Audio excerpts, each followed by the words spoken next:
Okay, everybody, welcome back to the channel. I know it's been a while. It was not really like a hiatus, like bye. It was more like we're not doing anything right now. So the channel being mostly aimed towards tabletop, since I don't have an editor. I can't really make videos like I used to, like the older videos of Overwatch or whatever it is that all the other things that I used to play. I don't have the time. I wish I did. But what I do have time for is these. So these are what I've been putting out. If I ever do get an editor, we'll start putting out more stuff again of other things. Maybe when Predecessor comes out, maybe I can figure something out. I'm not sure. But for now, it is just tabletop for this channel. So there's that. Also, next thing is new house. Welcome to the new house. I haven't posted in a while, so, and on the last video I was here also, but it was unexplained and unmentioned, other than in the intro. Which I did not do one of these, it was just text. But yeah, this is the new house. It's very nice. I don't have a stream room anymore, but that is okay. Circumstances arose and were overcome. So here we are. This is a nice place. The current campaign is pretty cool. It's kind of on the eastern side of the continent. Where we pick up tonight, they head towards Redstone. The recap is in the actual play, so I'll leave it for that. The next campaign that we're going to do after this, I'm going to try and organize and get together a couple of guys. I don't know how many people will be, how many players we'll have, but we're going to do an Elder Scrolls campaign in the Elder Scrolls universe. I'm not entirely sure what area of the world yet, because I haven't started designing anything for it yet in terms of like what enemies or whatever is going to be happening that they'll take care of. After that, I've started writing up the custom moves that I want to use and the custom stats for a sailing campaign for them to do sailing. I'll figure out who's playing and if they want it to be like a merchant type thing, or pirates, or military, or not military, but whatever, the Empire's ships. Maybe some large scale battle, or maybe they're mercenaries for hire, or privateers, or whatever, something like that. We'll figure out exactly what we'll do with the sailing campaign, but I've started writing up stuff for that, so that's coming also after the Elder Scrolls campaign. At least that's the plan I'm rolling with. After a while and a few other things, there may be other campaigns in between the ones I've mentioned, this larger project. The ones I've mentioned in this larger project, but with a larger project, I don't want to give any details other than it is larger Dungeon World related type project that we're working on. Project is the word I would use. I don't want to give it like a huge rollout red carpet thing, like it's going to be some immaculate thing, but it will be cool. It'll be fun. It'll be long form rather than our usual that we've been doing. As for anything else, if you are no longer interested, I will put down a timestamp for skipping to the actual play if you don't care about my stream. But my stream, we've been going good. I haven't really been playing anything specific. We've been moving around a lot, playing Paladins, Smite. We just started Wonderlands last night, Tiny Tina's Wonderlands. We've been playing Sea of Thieves. We've been playing a little bit of everything. Century Age of Ashes. We've been all over the place playing a lot of different games. We're still waiting on Predecessor. As this video comes out, next weekend there will be a stress test, and I put in to get a key for it, so we will see if I get one or not. I'm not sure how they're doing that. As of right this minute, I didn't read super into it. I just was excited, because I don't normally like to test games. I like to wait until they come out and it's a full finished product, and then I just let other people's opinions that are better than mine figure out what they think of the games. So yeah, stream's been going good. Yeah, here we are. We're back for a while. For now, I will try and get back in the flow of getting these uploaded at least within a week after we actually play and all that. It's hard for me at the moment to just sit down and do it really quick and then pump it out without the stream room and then my current everything. I'm very busy. I have a lot of things going on all at once. Yeah. It should be more loud. Small cut there.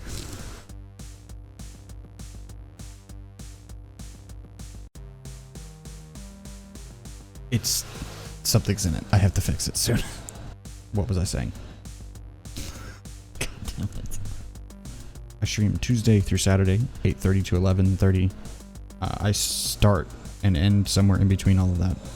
Never really sure when, but I try.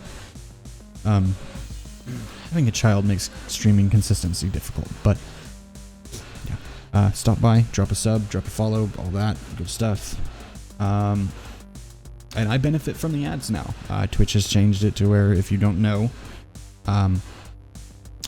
people who are not partner and people who are also partner both now benefit from the ads. So that's cool. That's a fun thing. I'm going to fix my vacuum cleaner thing before it explodes. Enjoy.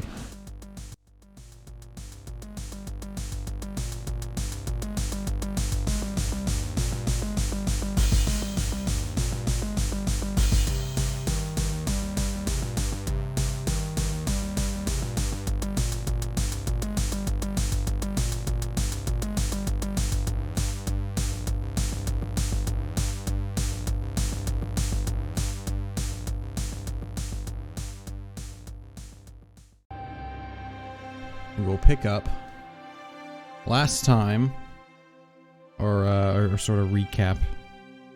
A bunch of people were wandering through the woods except for one of you and stumbled into a camp and found each other and, oh no, there's wolves. Wolves were fought, weird things happened, and then we proceeded to try and have a nice trophy roast, a celebration, if you will. Trophy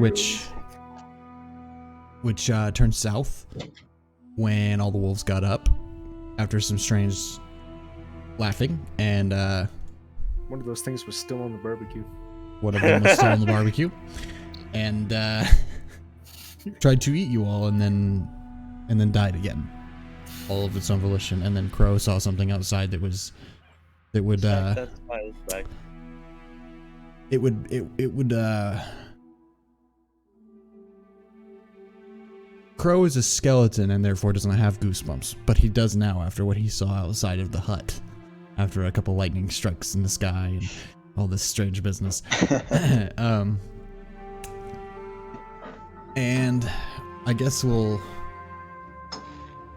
eventually end up at a rest, of course, but I guess we'll just pick up immediately after all of that has happened. You guys have just seen a bunch of creepy shit, and your dinner has been absolutely ruined.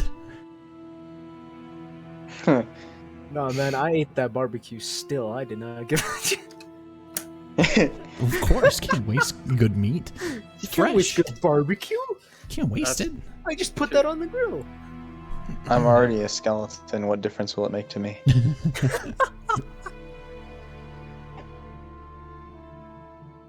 Would anyone like to do anything before going to sleep?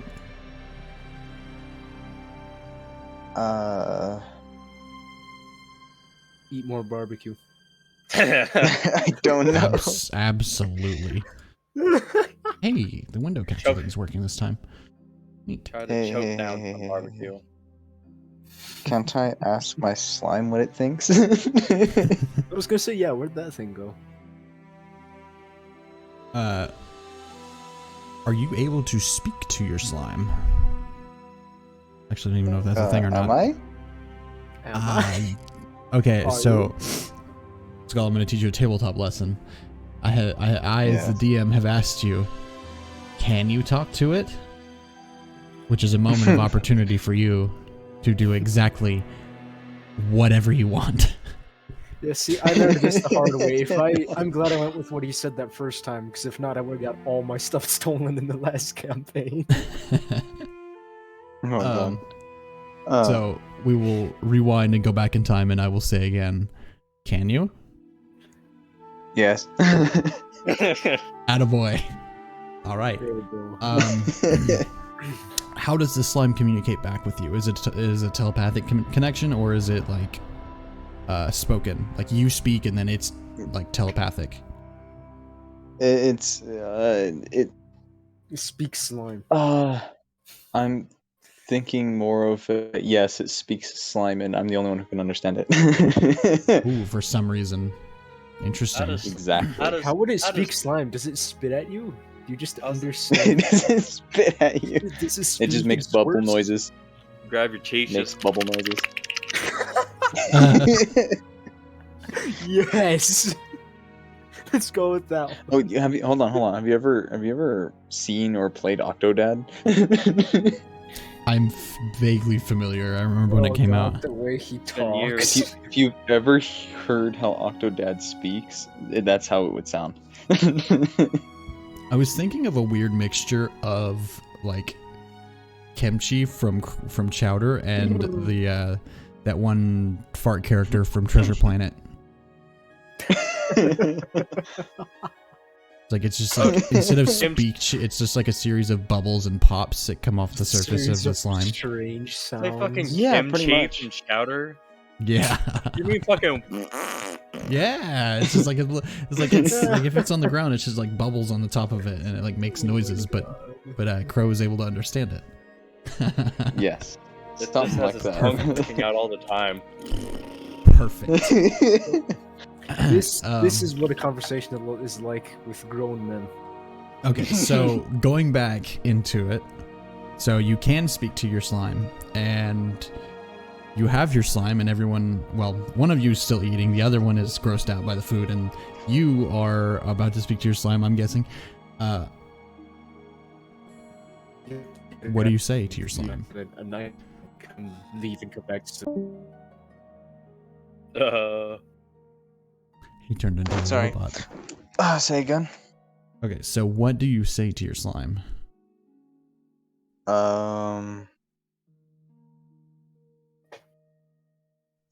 That's a good question.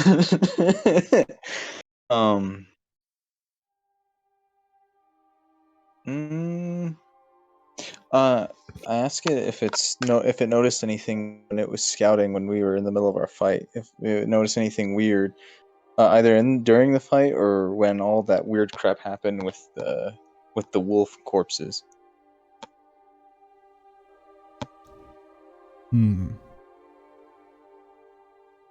I mean, besides what we saw, of course. Besides the dinner leaping off the table.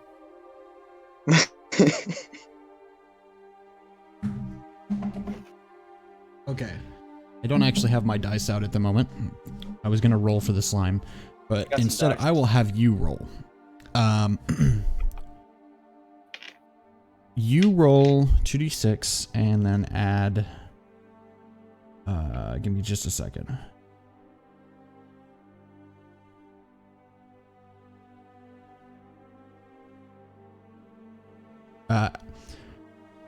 Add your slime's cunning rather than your wisdom. So just 2d6. Add your slime's cunning. 6.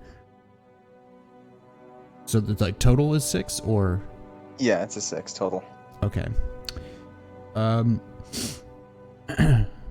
Did the slime come out ever, or has it just been like inside your clothes or whatever for this whole time?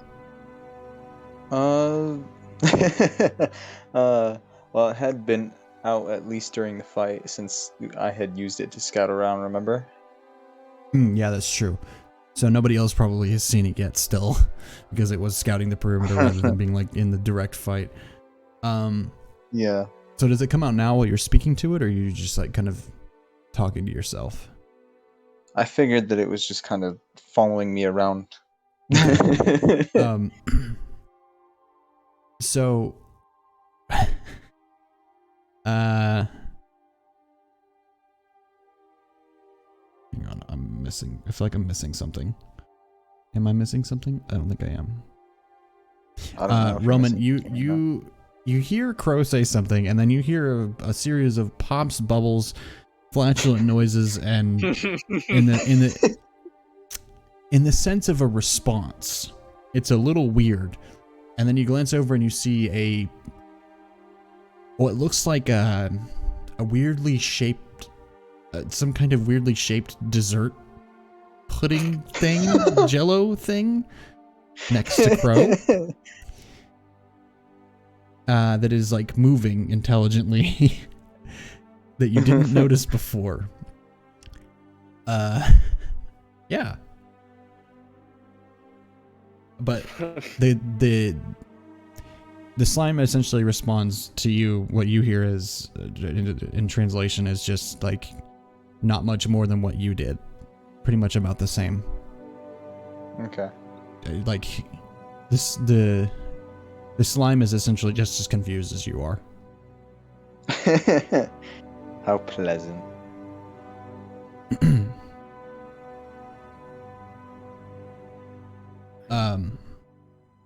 Okay, so I'm gonna assume that we're probably good to go, and so we're gonna do the rest, and then so if you haven't already added your rest stuff, which would be your half of your maximum HP added to your current HP, meaning you just heal that much. And then we will move on into the next day. If Sharp ever rejoins. I didn't actually hear what he said. I think he got DC'd. He said something about leaving and rejoining, and then he just kind of disappeared. But I didn't, because I didn't catch exactly what he said. The Wi-Fi acts funny on that computer. Yeah, I've heard. I kind of just went like, and just boom, and I was like, hey. Oh, he lives? Holy crap, fixed it. All right. I hope it lasts long. Same thing to you. You've now seen a conversation take place between Crow and a weird, some sort of jello dessert on the ground that bubbles and pops in response to his asking a question. And all is well. Is there anything else that anyone would like to do? Otherwise, we're just going to go into the next day. I'm good. All right. So you all take your rest. As I said, if you haven't added your healing from sleep, add it now. Half of your maximum HP. And then you add it to and heal that much. Cool, I'm at max. I think everyone's at max. I agree. I'm gonna do... Where do you find these cats, dude? I'm gonna have you guys do a group sort of take watch roll. Okay, actually, I'll ask this instead. Is anyone going to take watch? Is somebody gonna are you guys gonna take shifts and watch overnight? Roman ain't sleeping anytime soon. So is Roman gonna be the sole watch taker? Oh yeah, he's gonna keep watch until someone decides. Okay, Crow and Umbra, don't worry about rolls. You guys just get to go to sleep because Roman just opts to be awake. Roman, I was gonna say, do I have to sleep? I'm kind of not human, not anymore. True. I feel like. Well, I feel like you for still. For balance sake, it's fair. I mean, yeah, it would just be a rest. It's not necessarily sleeping. I would just say maybe for you, it's more of you just kind of sit back and you zone out in the same sense as sleep, but it's not really the same. It's more of just more of in the sense of a robot shutting down for a few hours. My hears the character's kind of windows an turn off sound. insomniac and can't really sleep in the first place in general if he tried, so he's probably gonna end up staying up anyway. All right, so Roman being the one that's actually taking the watch, roll 2d6 plus wisdom. Thank God I have that. I was gonna say I'm glad I didn't take watch. Is that not the main thing of your class? I actually don't even remember. Yep, wisdom. Oh, okay, yeah, I got 8. Total. All right.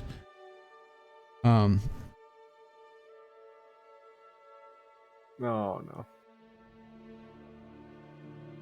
I only had you roll the take watch move simply for something simple, so don't worry. You're not going to get nuked or something. You're not gonna get nuked.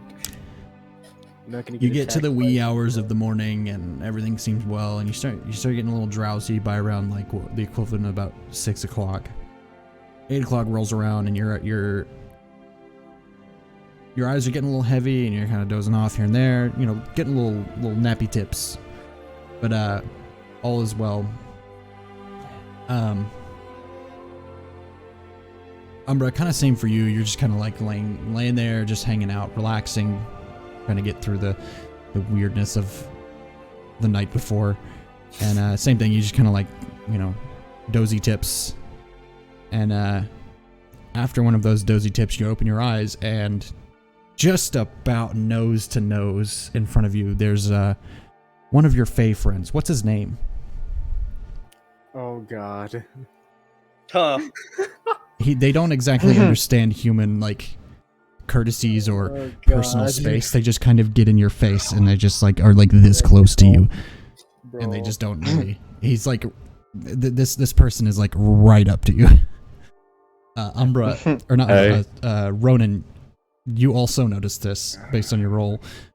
You just same thing. You kind of blink and you kind of open your eyes, and there's a green person in the room that is almost nose to nose with Umbra.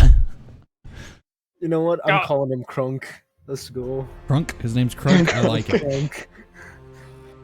Oh God. So it's just a blink and it's there just... What the fuck? He just falls... he falls back from where he's sitting. I will ask, I know Crow hasn't because he was recently brought back from the dead. Has Ronan ever seen a Fae? So far, no. Actually, he's Crow done has missions, seen one. but he's mostly just been doing deliveries and simple dungeon runs. This is the first time he's seen Fae, slime, and his food try to fight back. This So is it's a kinda weird just- place. In all his years being an adventurer, Roman's just... He's just out of his element. Immediately was out of his element and is still out of his element. I love this.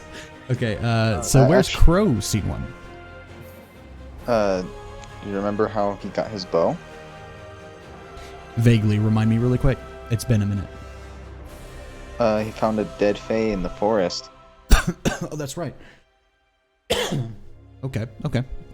He had a loot drop and he just Okay. walked off. Krunk, what the hell did I tell you about home invasion? Oh, I'm sorry, my friend. I didn't realize your human customs are a little weird. Listen, there's weird shit going on here in the forest. The masters asked me to come out and see if you'd go over to Redstone. That city that I guess is what you call it. Do you know which one I'm talking about? Yes. It seems something's tracked through the forest, headed over in that direction. And it's a bit of a concern, really. It's not from this plane as far as we know. Oh. Interesting. I'll give it a look. After all, this is the first time this old hag has let me leave this forest in 3 years. Alright, thank you, my friend. I'm a little scared myself. I'm gonna head on home. Oh, one more thing. Don't tell her I said that. She will kill me. Of course, I'll keep it to myself. Won't say a word. I guess, do you humans do the parts and words thing, don't you? Good. What is it? Is it day or evening? I'm not sure. For lack of knowing what time of day it is, because I don't care, have a good. And then he just turns and leaves. Roman waits till he's out of eyesight, and then he just looks at Umbra, and he's like, "I have several questions." Not today, my I will friend. answer And he none just of kind of waves like anime over the shoulder, waving, hand in pocket, except there's no pocket, so just walking normally with waving over the shoulder, walking away. What the hell? What the... Was that a Fae? Don't ask. Whatever. You say So- whatever, and then Krunk peeks around the corner of the hut again, and he says, "Yeah, you really don't want to know." And then he's gone again. Yeah, fuck! Congratulations, you've met the walking thesaurus that has been my friend for the past 3 years. Eh, All right. Where exactly are we in the Great Wood? Right Right. smack in the middle between Yeah. Redstone and Fort Lunar in that section there. Yeah. But like right in the middle between them. Yeah, we're almost right next to the Fey tree. Damn, we in it. Yeah, you're in a part of the forest that they would... It is completely understandable that they would be around and also have taken notice of the shit that happened. Not even any specific part of what happened, just all of it. They're weird. They are very weird. Yeah, I noticed. All right, so you've all come to consciousness, had a weird encounter with the Fae, and have been... Umbra has been charged with heading over to Redstone to follow in the tracks of something, as well as speak with somebody in Redstone. Of course, they're Fae, so they don't really know who to tell you to go to, but they know that you should probably go there and talk to somebody, and hopefully figure out what the fuck's going on. What would you all like to do? Well, I'm off to Uh, Redstone. Anyone can join me if they'd like. Redstone, huh? That's Hmm. close to where I'm trying to go. I guess I'll follow you. I don't mind going on another adventure. Alright. I'm down for this. Onwards and upwards, I never say. Let's go.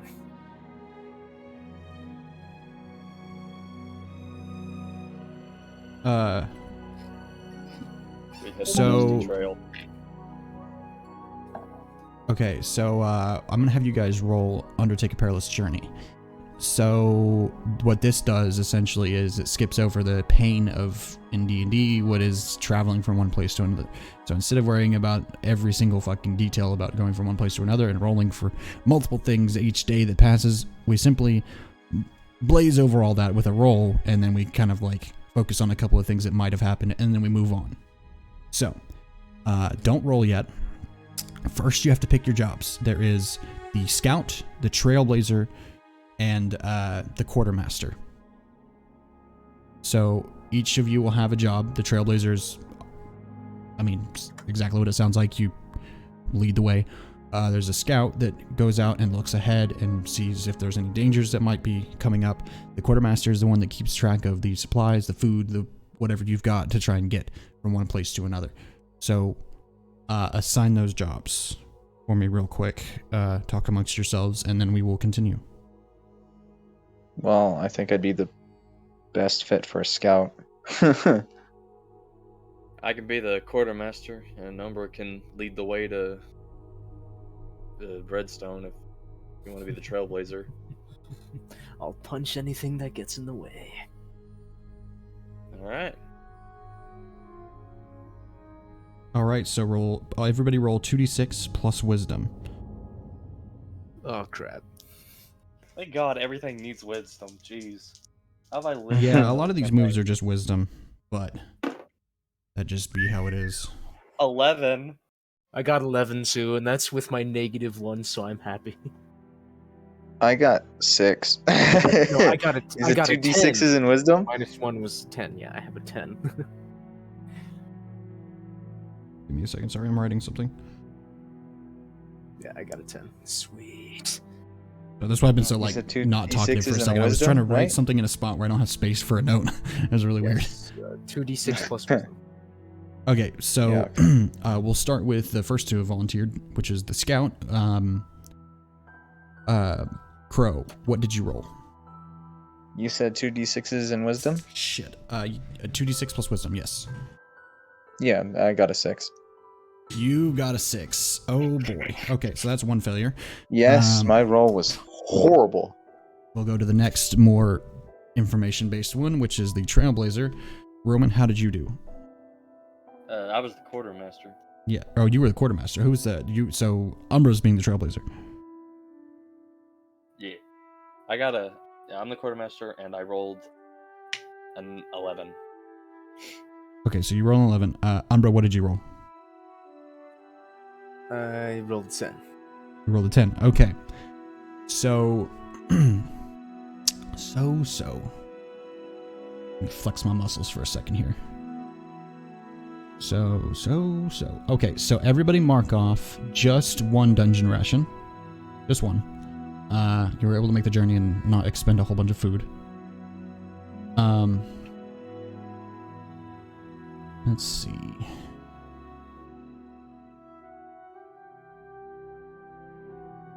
Alright, I now have 4 dungeon rations. That's nice. Okay, so...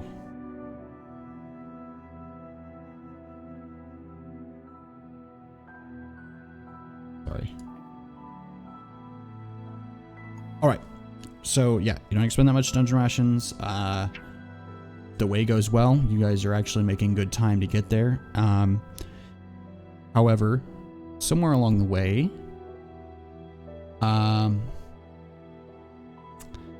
you find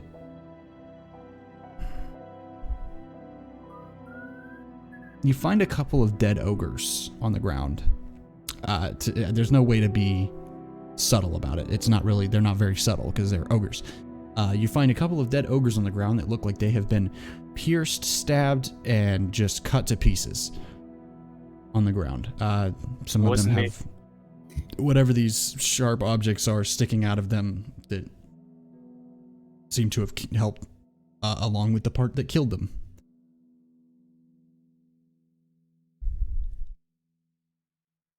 By the way, if I just go quiet after saying something, that just like, you guys are free to do whatever. Yeah. I don't like to. I try not to say anything after I'm finished describing something to open up creativity more. Yeah. Because if I say what would you like to do, it's pressuring you to think in a certain way more rather than just letting you guys think freely.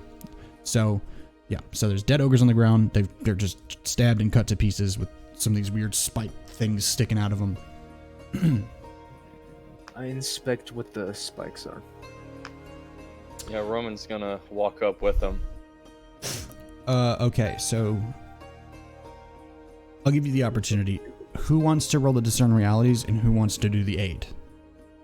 I'll do aid because I'm not trying to inspect them. You're just like looking over the shoulder. Okay. Yeah, I'm looking at it. I'm like, yep, these guys were killed. If this takes wisdom, that was a bad idea because I have negative. Yes, it does. 2d6 plus your wisdom. Don't worry, I've got aid. Yeah, he's gonna help you out. So first roll the discern realities, and we'll see where we land. Even if it's to see if he even needs to roll the aid. I got a 6. You got a 6. Okay, this is where it will happen. Plus wisdom, yeah, that's. So 2d6 plus your bonds, Colton. Plus my bonds. Roman, yes, 2d6 plus your bonds with Umbra. Okay, I got 1. Very cool. 2d6 plus 1. I got an 8. Okay, yeah, that's plus 1. So, hang on. Just a second. Sorry, there was a little bit of a lag spike happening. Okay, so that is a plus 1, so you do succeed. Ask me one question from the discern realities list. Okay, where's the discern realities list on the character sheet? Alright, what?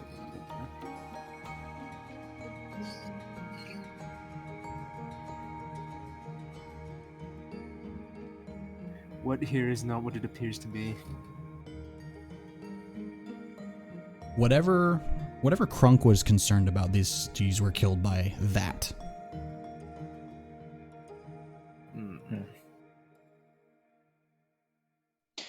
Can I examine the bodies to see what's on them or what's supposed to be but isn't? In what sense? Of like items or body parts? Like anatomy? Mostly what they have on them, not anatomy. I'll tell you without a roll. They're ogres and they're from the Great Wood. They don't necessarily have much on them beyond just like very basic clothing. These aren't like I guess, but if they had any weapons and they're missing them, they could Yeah, I was getting to that. Yeah, I guess. These are low intelligence ogres. These aren't ogres of intelligence like you might meet somewhere else. Particularly here in this part of the Great Wood, at least, or in this part of the world. The ogres aren't intelligent. They're more creatures than they are people. Realistically, so they just kind of have wrappings and coverings. They don't really carry weapons. Okay. So it's just kind of looking at them like it's like what you can make out is just two ogres that got fucking like shredded. Okay.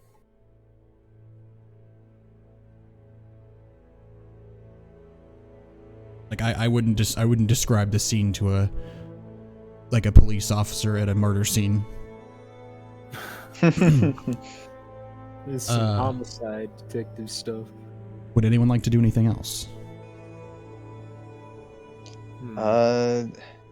Is there anything noticeable that sticks out, or just the wounds and they're just dead? There's the wounds, and then there's some of these like spiky things sticking out of them that are obviously a part of what looks to be something that might have stabbed them. Can I take and inspect a spike? Yeah. You pull one out, and you get a look at it, and I'll say I'm gonna play with the rules here a little bit, but so I'll say here is where Crow could make a spout lore roll. Umbra, you looking at it, I'll say immediately you pull it out and you go, maybe I know what this is, and then you get it out and you go, I have no idea what this is. It is not normal. You don't see anything distinctive about it that is just in any way, shape, or form something that you would know what it is. But Crow, if you would like to roll 2d6 plus intelligence for a spout lore, you might be able to get somewhere. I could. You could, but if you I want. would not. It probably won't go well. It's up to you. Whatever you want to do. All right. I'll do it. Sure. Oh my god. Boxcars? No. You get boxcars? Come on, boxcars. I got that a guy. 2. Oh. Oh. I rolled a Did 2 you roll and then a 1, two? and then my intelligence is the -1. I see. Oh, crap. You lean in and you begin to inspect this spike thing, and it's just not getting anything. It does look familiar, but it's just not ringing any bells for some reason. And then maybe, and then it's just, one of those things like on the tip of your tongue, just like on the tip of a thought. It's barely dangling off the back of the of the train of thought. It's just, you almost have something, and that is when an ogre smacks the shit out of you and sends you flying. Holy crap. Give me just a second to get It's the prepared. rattling of bones. Okay, was this a Oh, new God. ogre or one of the ones on the floor pretending to be dead? This is a new one. You did not see this one. This was the failed Okay. scout roll. Hey man, we didn't Ouch. do it. Just Where the fuck one did that second. thing I'm come getting from? prepared for a combat. What do I need? I need that. I need 1 die.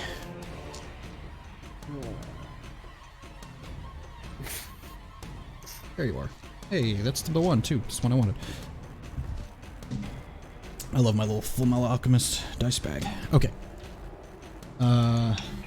Don't be much, please. This is initiation. I don't like high damage on like the first hit of like something happening.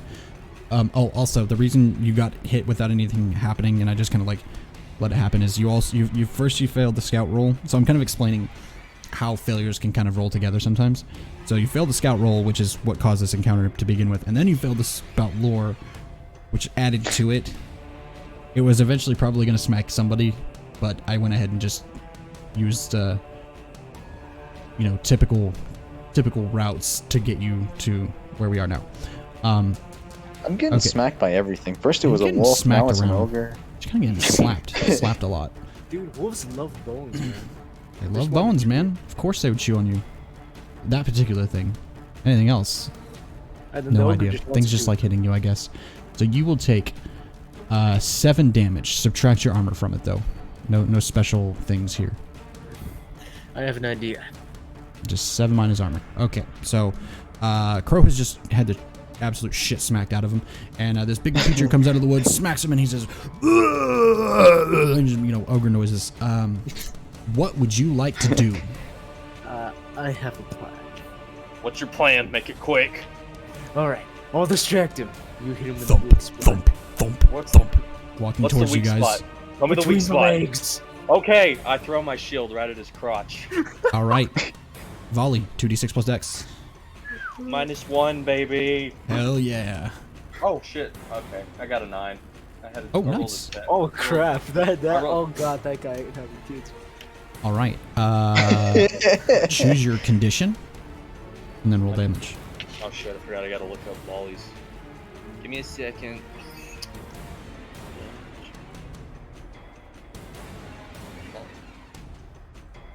My condition will be...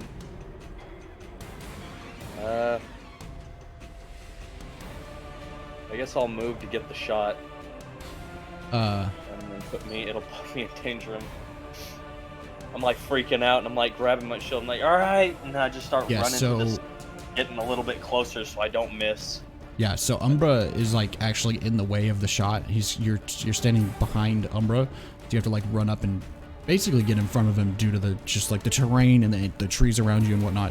You have to basically get in front of Umbra to take the shot, and roll your damage. Can I aid? Oh my god! I got a 2. Aid. You got a I 2? Aid. Yeah, go ahead. 2d6 plus bond. Okay, 2d6.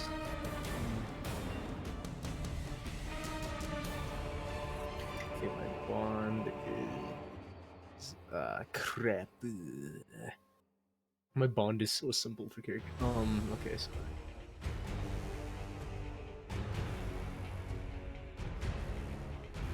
what did you roll? On my 2d6, Yes. I rolled a 10 and then -1 from my dexterity. I mean, from just now, why I aided you. You rolled a 2, right? Oh, that was from damage. Oh, yes. Oh yeah, he rolled a 2 on damage. You can still assist him. I'll allow it because you kind of jumped in before he rolled damage. So, or well, before we applied anything. I rolled a 5. Oh, okay. So no, you're not able to help him. You try and do something as the ogre is walking towards you, and as you start to try and do something, Roman kind of shoves you out of the way and throws his shield. So you just kind of like stumble backwards and don't get a chance to actually do anything like you meant to. And so you do 2 damage to him. And then He as soon seems as to it take hits the. him, Okay, what? What? yeah, as soon as it hits him right, just hear a ting, and then I'm just gonna like think like, all right, come back, and then my shield's gonna come back to my arm. Okay, yeah, and it comes back successfully. But you throw it and it hits the ogre, and he kind of like winces and like kind of stumbles for a second, and then like kind of keeps going. Surprisingly resilient genets on this guy. But he kind of stomps his way over to you, not being that far away, and he does brace yourself. I would stand up or sit down. I don't know how you're gonna feel about this, but he does a whopping. Oh god, I didn't even do the math on how much that is. That is Would I be able to assist 13 here damage. before he gets it? No, this is already happening. Yeah, 13 damage. Whoa. Even Yeah, if I ogres subtract his fucking armor, that's- hurt. Well. Oh god. This is. Are you still alive? Are you still with us? Oh, I'm good. It's just like half my base.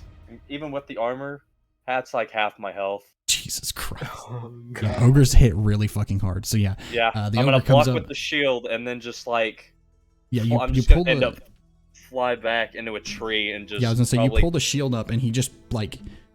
Umbra, you're still like you stumble backwards as I said, and you watch the ogre just rear back and just punch the shield like he's hitting somebody in the face, and you watch a shield with a man attached to it go flying into a tree. All right, so that happened. Crow, you're getting back up to your feet, I would imagine. Yeah. As soon as I recover from that giant slam, Mm-hmm. And I see Roman get smacked aside as well. I ready my bow so I can try and hit him in the back of the head to at least distract him for even just a moment. Okay, so are you going for... Are you That going would for be volley, or are you going for a Hold cold on. shot? Called shot. I need to get my character sheet up. Hold on. Okay, go ahead.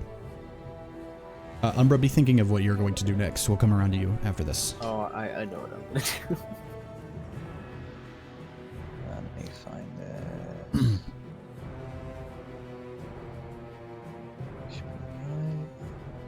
Here.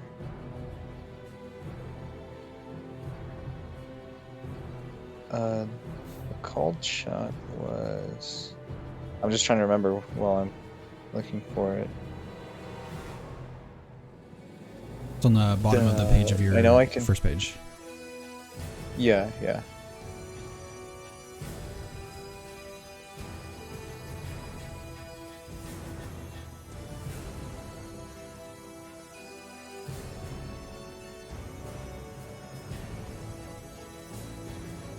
Just give it 1 second.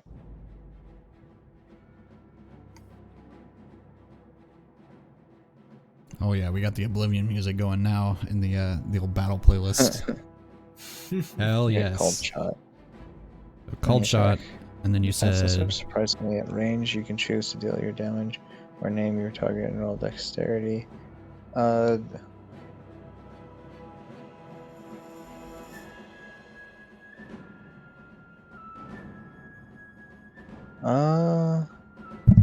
Okay. Yeah, I aim for the head. And I do cold shot, and I.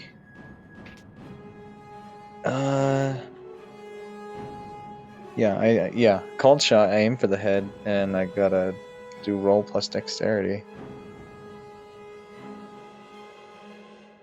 So Okay, so that would yeah. be. So you roll 2d6, and then to do plus dexterity to do your called shot, and then you do a 10 plus. You get to do the thing and add your damage. On a 7 to 9, you just do the thing, but no damage. That makes sense.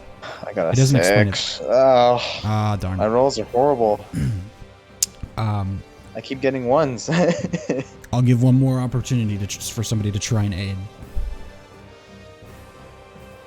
I'll say that I'll say anybody can roll, but it will simply just be because he's facing the two of you.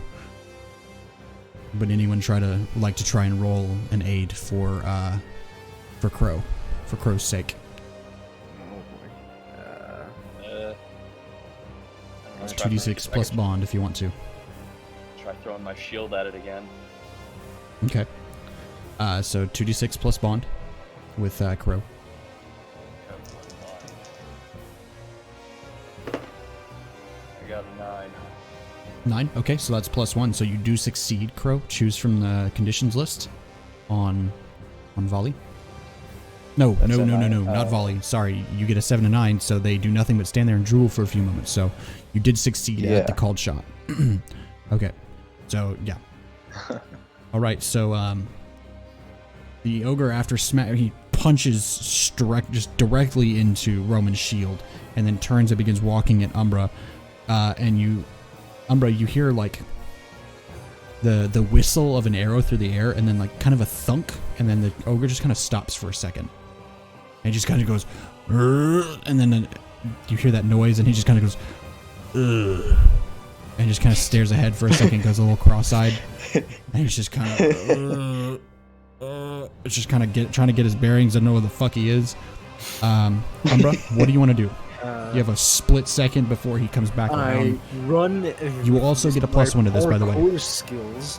I run up and climb his back and slam him in the top of the head with my fist. All right, yeah, they're about 9-10 feet tall. So yeah, you climb up his back, and roll hack and slash 2d6 plus strength. Okay, that's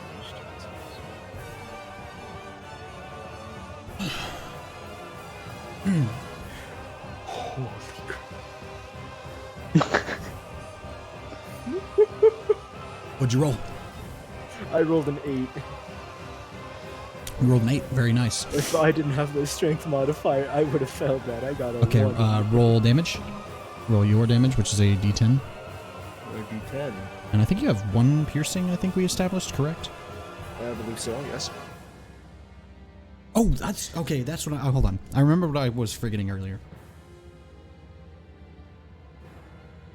And I know why I forgot it. It's because it was on the bottom of the fucking stack. Okay. What was it? It's my notebook with you guys' information. I was like, I feel like I'm missing something. I was like, I don't know anything. Why don't I know anything? Okay. Oh, you have 2 piercing. Okay. So, yeah, roll your damage and give that to me, and then we will go from there. I rolled a 9. You rolled a 9 on your damage? Yes. Jesus Christ.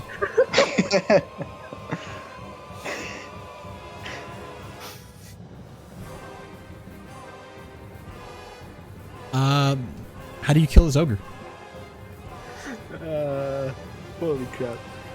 You have 2 piercing, so you just go straight through any of his like thick hidedness and just fucking whatever it is that you're about to do. So describe how you kill the ogre.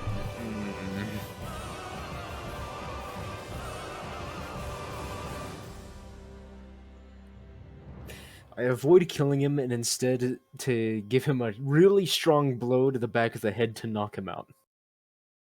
Okay, so you're avoiding lethal, Yes. but knocking him out. Okay.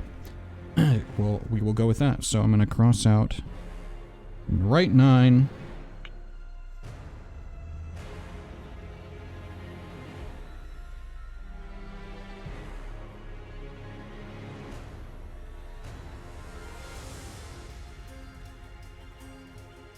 Give me just a second.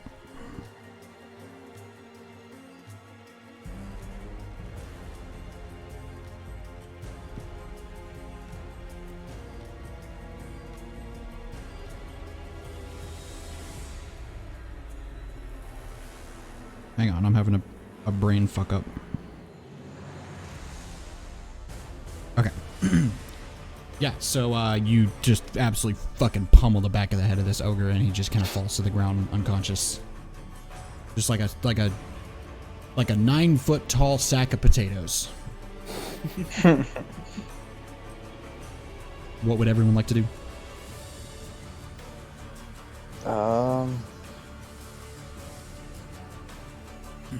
I'm gonna sit down and take the break. You guys do whatever you Okay. You're the only one who didn't take any damage. Just vomits blood. Just yeah, all right. I'm gonna take it.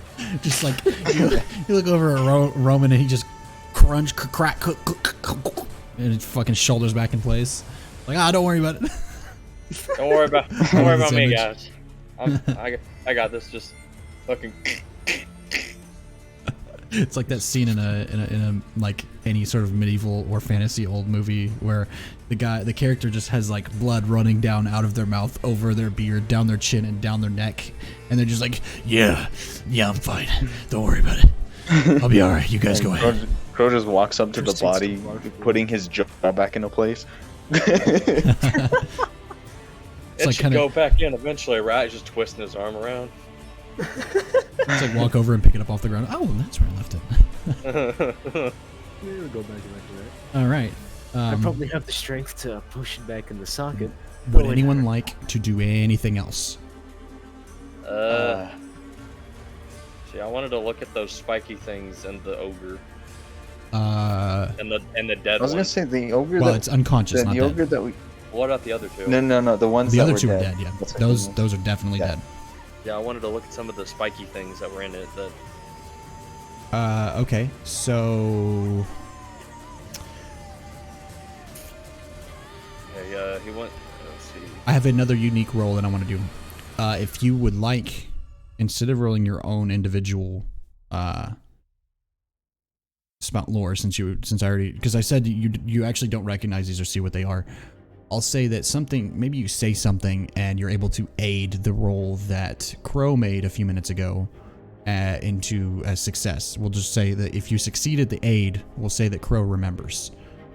Do you want to do that? All right, yeah, Roman is gonna like pull a couple of them out of Okay.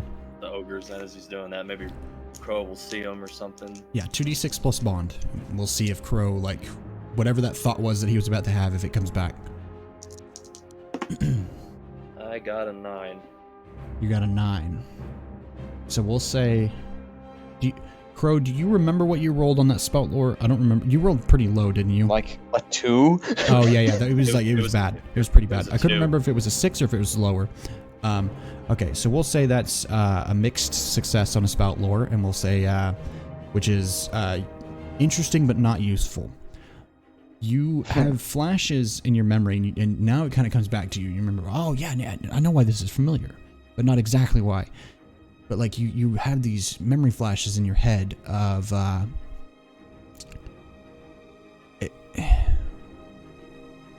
something moving in the dark in a place that you were at some point, but you don't know when. Covered in sharp objects and moving around, and then you remember that same thing is what you saw. It's the same thing you saw in the forest last night when you looked out the hut and you saw the flashes of lightning. And these barbs came from that very same thing. And then you have more flashes back to huts and houses and villages burning. And in this, it's more of a, rather than like a moving memory image, it's more of you look around and this sort of flash, what you can see is the burning, and you can see creatures moving in the dark, and this image of something barbed and a bunch of hooded men in cloaks with hoods on them all around you. And then the flash kind of ends.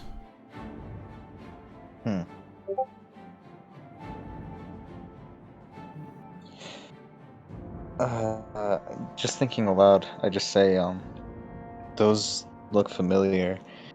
That wherever they came from, it's not good.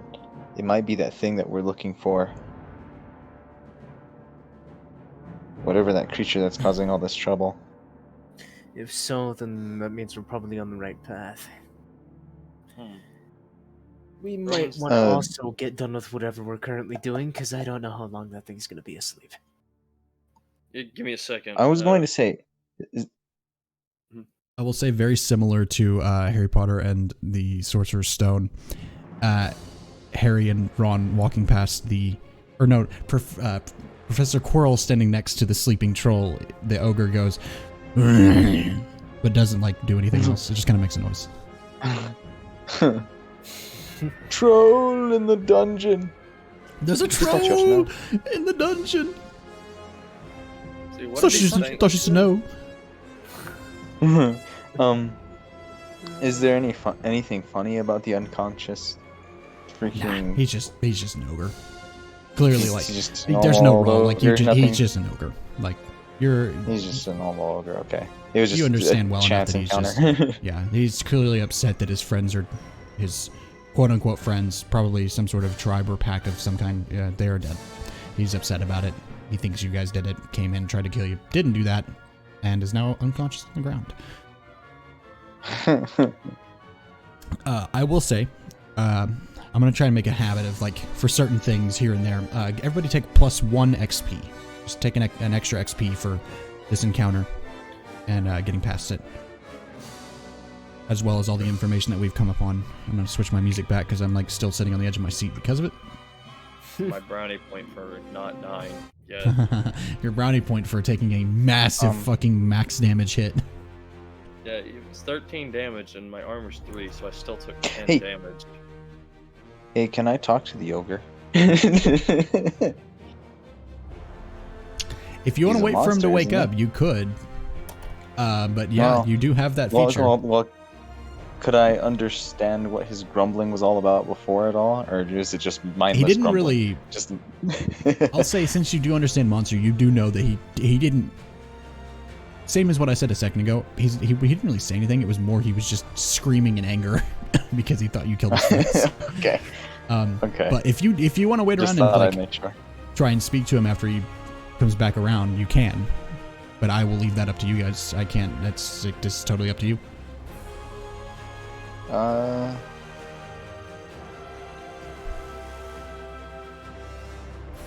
Well, it isn't. Well, actually, That could come in handy. But that would mean everyone else would have to wait. That is true. So, should we have a vote? I'd say it'd be more along the lines of like asking if they want to stay or not. Yeah, that's what I mean. It's like, well, what do you guys think? Do you guys want to stay? You want to go? What do you want to do? So why? Okay. So why would we be staying? So that we can talk to the ogre, find out if he knows anything. If he doesn't, it'll just be a great waste of time, to be fair. I'm down. I'll also mention that Crow hasn't explained that he can speak to this thing to anyone yet. Oh. And so I would imagine okay. Roman is giving you a look of like, eh? As well as like what Umbra just said a second ago of like, why would we stay? Oh, why would we? In response. stay longer?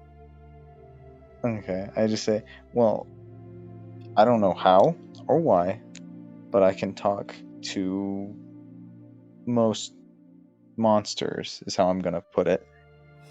So, that's why, I don't know if you noticed, I was able to talk to my slime here.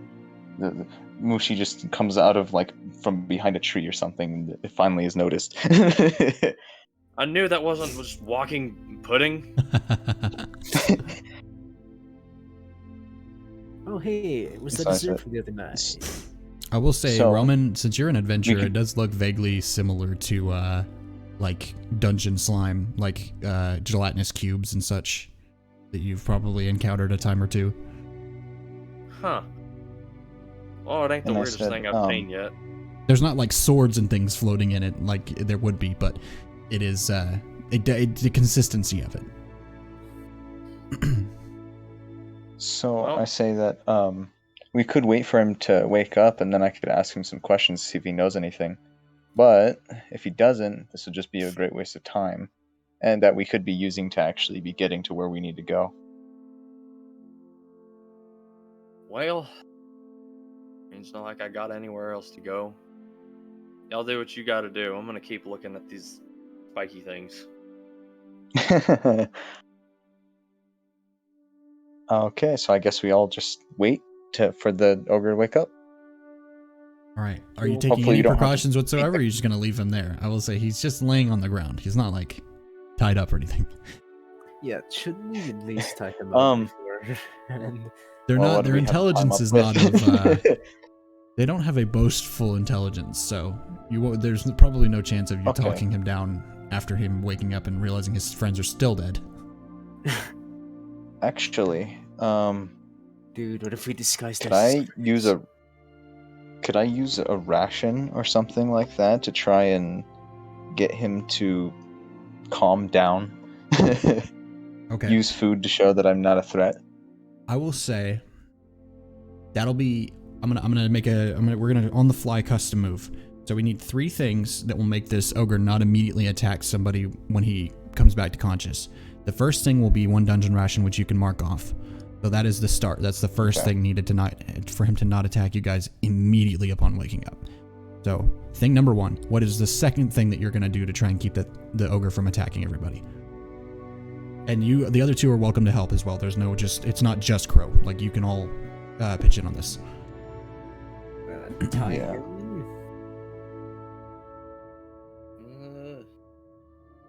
I don't have much on me to do At anything. least with, his so arms? Maybe get some. Does this forest have vines? I'm sure I you can find could some. perhaps use dungeon rations to tie him, couldn't I? Not dungeon rations, it would be your Not adventuring dungeon gear. My adventuring gear, yeah. So you want to take a rope out of your adventuring gear and tie him up? Yeah. Or maybe at least like tie his feet together or something. Whatever I can You tie, tell me what you're tying, actually. We'll say that. What do you want to tie? So, yeah, I had 5 use adventuring gear. Yeah, just mark off 1 and you have a rope. Yes. So just like mark I off will there and then be- write rope in your inventory so that you know you have it. Yeah, I will mark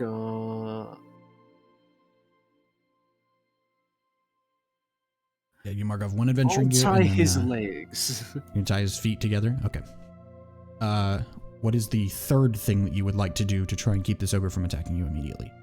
His feet are bound together. He'll wake up with food there, and then what? Could I have Mushi, my slime, help back me up somehow? Help talk him down? I don't know what else to do besides try and talk him down.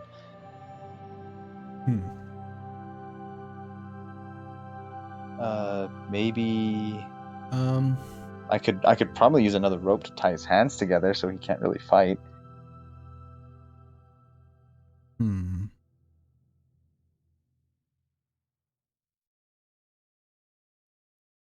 I'd say if you want to do Mushi rather than the rope, I would say Mushi could maybe he's got some wounds on him, and Mushi rolls over the wounds and like helps begin the healing process. Mushi isn't directly healing the wounds, but is at least soothing them so that they don't feel painful anymore. Like cleaning the wounds, basically. Essentially cleaning the wounds and making them feel not like shit. Yeah. Okay. So that could be a good third thing. All right. So yeah. All right. All these things being laid out, you guys sit and you wait for the ogre to wake. Begins to rouse a bit. It takes, I'd say, about 30 minutes, and he finally starts to rouse a little bit, and he opens his eyes because I'm gonna punch the fucking balls off this guy. Except it was the back of his head, so his eyeballs, more specifically. I'm playing my balls. Kind of comes around and begins to like kind of push himself up off the ground, and he just like looks around for a second, sees like the food on the ground. Do you have any idea of like any specific kind of food, or are we just gonna say it's food? It doesn't have to be that detailed if you don't want it to be. A giant. I mean, I was gonna say maybe some hunk of the wolf meat last night. Perfect. Yeah. So yeah, there's a hunk of wolf meat, and he sees it, and he grabs it, and he just like immediately going into it, and it's gone very quickly.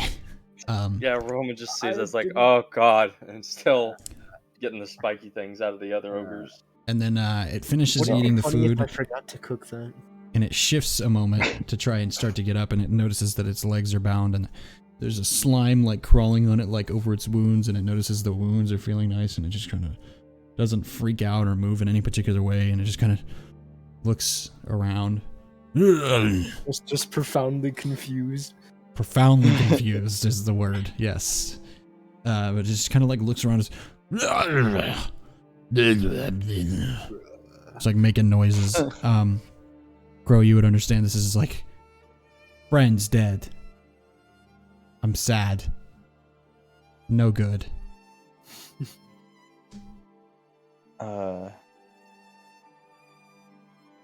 I guess I say, yeah, we saw them.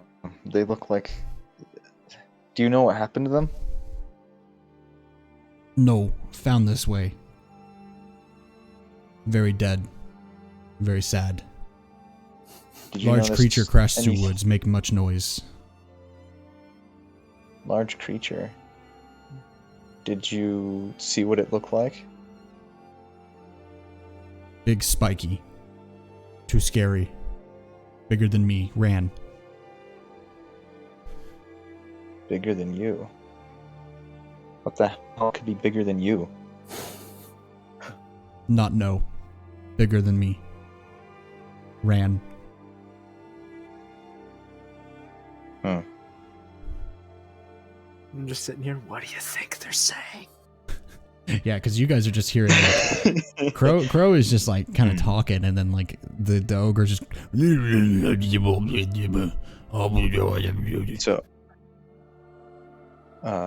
so I tell the others that he saw a giant spiky creature run through the woods, and he thinks that it's what killed his friends.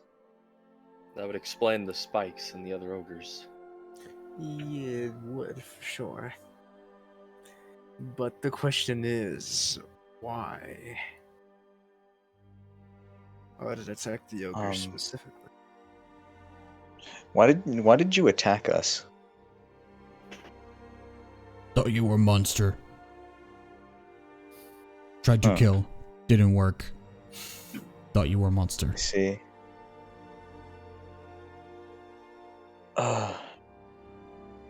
I might be reaching here, but I have an idea. Would you be willing to try and avenge your friends? Maybe come with us and help? We're going after that thing, whatever it is. You have leverage, and you have the things required for it. 2d6 plus charisma for a parlay.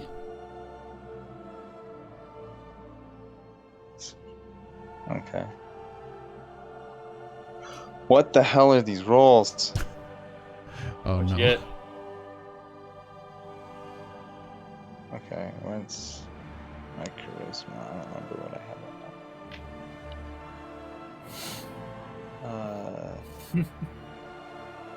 I think that's a 5. He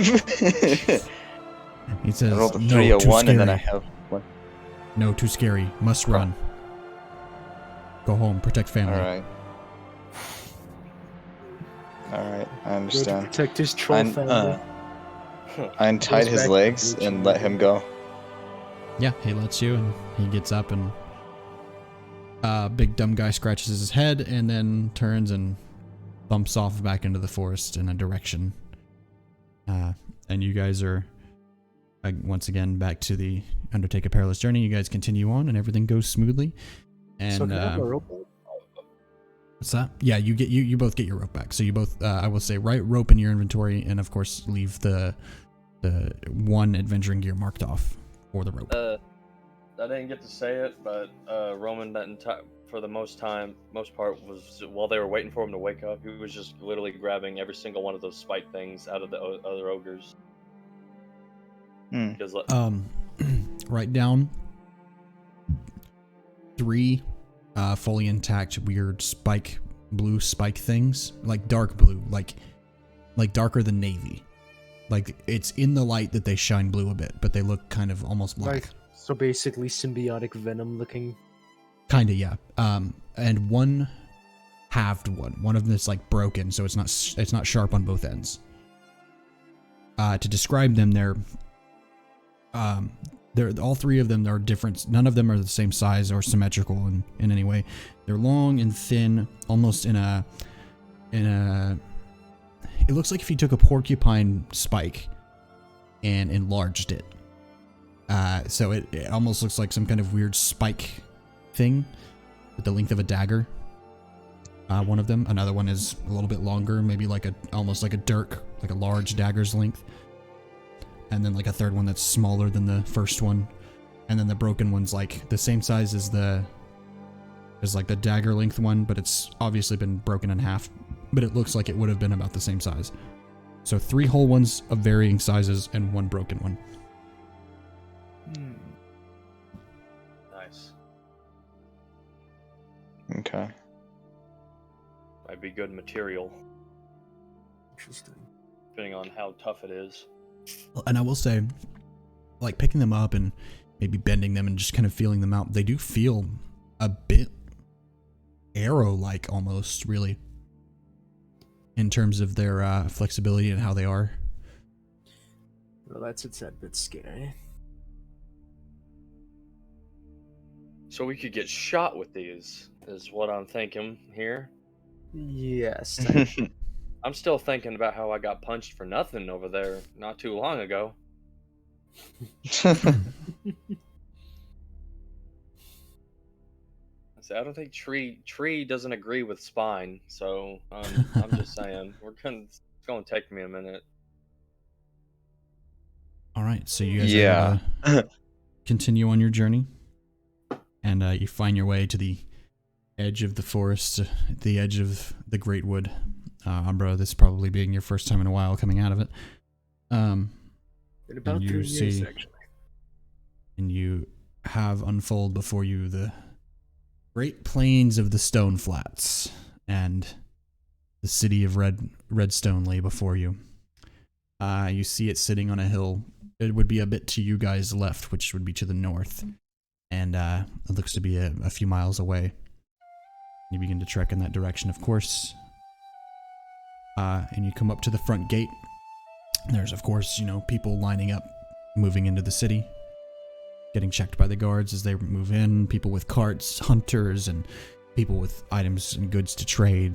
Various different carts along, as well as just families of people fleeing from the east, where the war has been pretty bad. Headed over this way to flee into Redstone for safety. So some refugees, a lot of merchants and things coming in and out of the city at this part of the day, which would be about, you're at the cusp of the afternoon. It's just around what would be like 1 o'clock, probably.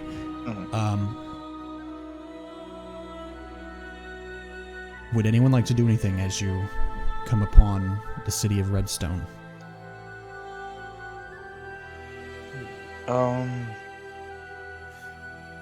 Gain intel on if anyone's seen or noticed anything strange. What was that? Check if anyone's seen or knows anything strange going on lately.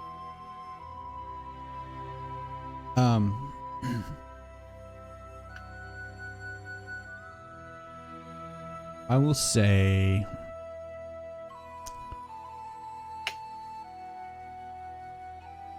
roll 2d6 plus charisma. We'll say this is a defy danger charisma. Just kind of walking around asking people in line to get into the city. 6 plus charisma. Mm-hmm. No charisma. And anybody else is welcome to do this as well. It doesn't have to just be him. Like other people can ask or just help him. Straight 10. Here we go. Hell yeah! I think it would be better if I avoided talking with people. For you in particular, yeah. Alright. Roman, you doing anything? I got a 4, yeah. I You got 4? Yeah. Tried to help, and I'm just like still kind of, I'm like leaning on shit, just like, oh, you gotta give me a second. I'm just, have you seen? I'm sorry, sir. Oh, It's like I can't get anything out, so people keep leaving before I can ask them anything. it's a guy with a cart that looks to be some kind of hunter coming into the city to sell with like skins and furs and stuff. And he just kind of like is just looking at you, and he goes, "Get the fuck off my cart, man!" And then just like, doesn't give you anything else beyond that, and just kind of continues on about his business. Yeah, they're good. For Umbra, you do actually get through to a couple of people. There's some refugees that say they kind of give you a look, and they say, it was a large spiky creature. Yes, we saw something like that in the night. It made a lot of noise and passed by us, but it was a little bit to the south of here. And this would have been earlier this morning, really. Why do you ask? I'm kind of on the trail of a strange creature people have reported sightings of. I just wanted to know if anyone's seen anything recently, or if they could have any tips. Well, that's as much as I know. I hope you find your monster. Seem a bit crazy for chasing after it, but good luck. Then kind of continues on. Is Well, there at least I like got something. is there like a library or anything in the town, or some place Oh, where you're you still can gather outside. information You're without talking to outside people? the front gate for now. You haven't entered quite yet. Okay. All right. In that case, I'll just wait. Yeah, I was just, It's probably better to just lay low. Yeah, I was gonna say, just hang on to that for a second. Would you like to do anything else before entering Redstone? I wish I had the map ready. It's gonna be so cool. Is there I can't anything wait. at a shop? Anything useful, possibly? Well, again, still outside the front gate. I'm just making sure we don't have anything else anything weird we want to do before we go inside the city. Because you're in line, you're coming up to the guards to enter the city and all that. I'm just seeing if there was anything you had, any thoughts you wanted to just get done real quick before you go in, and then we'll go in. Nothing particular besides trying to hide my face. Yeah. Okay. I adjust my mask to make sure it's on tightly. Don't want to scare anybody. All right, Roman, is there anything just strolling on in? Probably leading the way, considering one of them covers their face and then the other is not among the living, technically. Yeah, Roman like stumbles up back to his group after just converging. He's like, "Yes, surprise, surprise! No one wanted to talk to the half-dead guy. I guess I'll lead the way since I'm the only one whose face they can see. Is that what we're doing? That's probably a good idea. Okay, so we will lead this with Roman. Have you ever been to Redstone? I would think he has, maybe. Okay. To do maybe just like a quick delivery. Probably no, it hasn't actually been in any shops. Maybe or delivering anything. an item and rather than like actual adventuring and becoming here. Is that what you mean? Yeah, just one of those quick times. He's like, all right, pop in the city, deliver this, get the hell out. How many times? Probably like once or twice.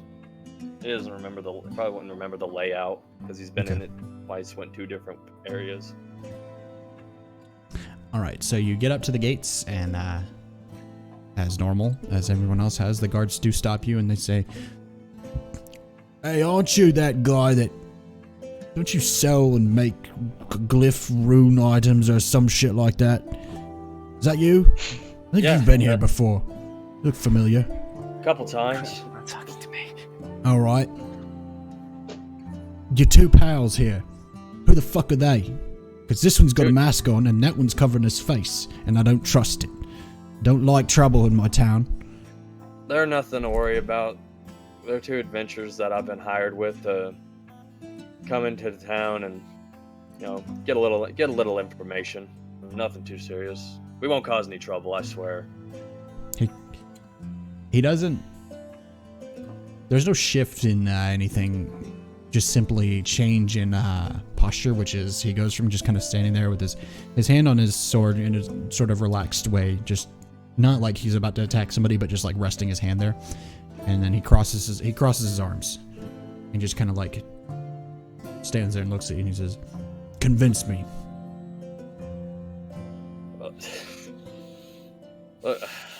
Man, I don't know. I'm not exactly sure how I can convince you, but also I'm bleeding out just a little bit here. Another reason I came here is to get some Tell you aid. what, I've had a thought. You can enter the city with your buddies, and I'll trust there'll be no trouble if you surrender your weapons. I do not have a weapon. Bullshit. And he just smiles. Not like not a toothy smile, just like a grin. Can I interrogate him? Can I like... What's the word? Well, Can I like instill fear The only- in him to let us go without issues? You like try and intimidate him to let you in? Yes. oh, you're that's a gonna possibility. do the intimidation. That would be another defy danger charisma. Oh crap! I was already ready to just hand over my bow, but What are you I doing? literally do not have a weapon. That's the Okay, thing. what am I rolling for that? I think I'm technically the only one with a weapon. You are. The only one of you He's technically has a not. weapon. I have a knife. Oh, you have that I have a crappy rusty knife I thing. have a crappy Yeah, you rusty have a knife rust- that I was gonna save for parts. I was You have gonna a sell rusted it knife or something. that probably Anyways. wouldn't cut water. Yes. Oh, I was going to hand over my bow and try and hide my axe. okay. So what do I roll? Okay, so are you gonna go through with trying to intimidate this guy? You're still gonna intimidate him? It's up to you. That's why I'm asking. Okay. If Giving I you guys did, the what would opportunity I to try and roll like if I make a did? decision rather than just jumping straight in. You know. Is your rusty knife really worth it? No, but my ego is. Just okay. Okay. If I did do it, what would I have to roll? 2d6 and then your charisma.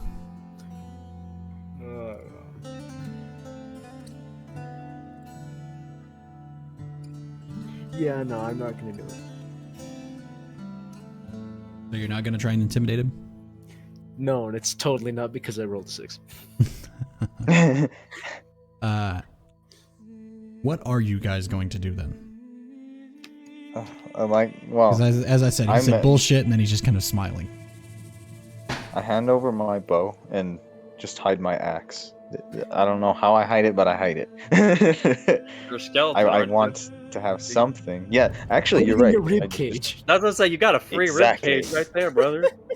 It's true. You have a good point. He just I'll put looks it at in him and he has an axe sticking out of his mouth, and he's like, Yeah, "Yo." it's Who's just to it's a say little. that's It's just a who's to little say that's hatchet. not where It's Crow small. keeps it on the norm? That's also true. Well, No, the wait, no, character creator his has something to say slime about is that, inside but- of his chest. That's how he hides the slime. I hide the axe inside the slime inside my chest. All right. Oh, that's too Yeah, Mushi's glad to help. So yeah, Mushi holds your axe for you. And Roman, Yep. what are you gonna do? 'Cause he takes the bow and he just kind of stands there now. Smirk is gone, but he's looking at you now, waiting for something.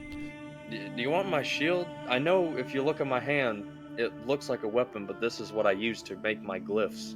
Like, look, Roman pulls down his like coat and it shows a little of his armor, and you see that it's attached to his arm. Like this is literally my hand. Look, you're getting in any business in the city, which is unlikely. You got the hand. I'll let you keep that. I gotta take the shield. I'll That give will you the work. shield. I'll give you the shield if we can compromise with that. Perfect. Check in with the guard's hut when you come back through to leave the city and pick up all your stuff. You, though, the masked one. Weapons. What do you got? All I got is this crappy old knife, and I was planning on selling it just to a blacksmith or something on the way in here anyway for spare. He picks the knife up out of your hand and he looks at it. And he just stares at it for way too long. I'd say probably like 30 to 45 seconds and just stares at it. And he goes, "Are you fucking mental?" I was planning on selling it for parts. Now I'm just offended. There's a war about. And you're carrying around a knife that ain't sharp enough. I don't even know what. Hey, come on, I use my hands when I'm in a fight. It's I don't not sharp really enough need a to weapon. pierce the air to go into a scabbard. It just breaks when it touches the air. As he's talking and waving it around, like part of the tip of it actually just falls off. And he goes, "See? You can keep it, I don't care about that thing. I just said you asked for weapons. That's You all he's don't- got. You don't have any weapons at all." No, sir. We're a very light party. I actually came here hoping to buy a weapon. I see. Well, you can have that back.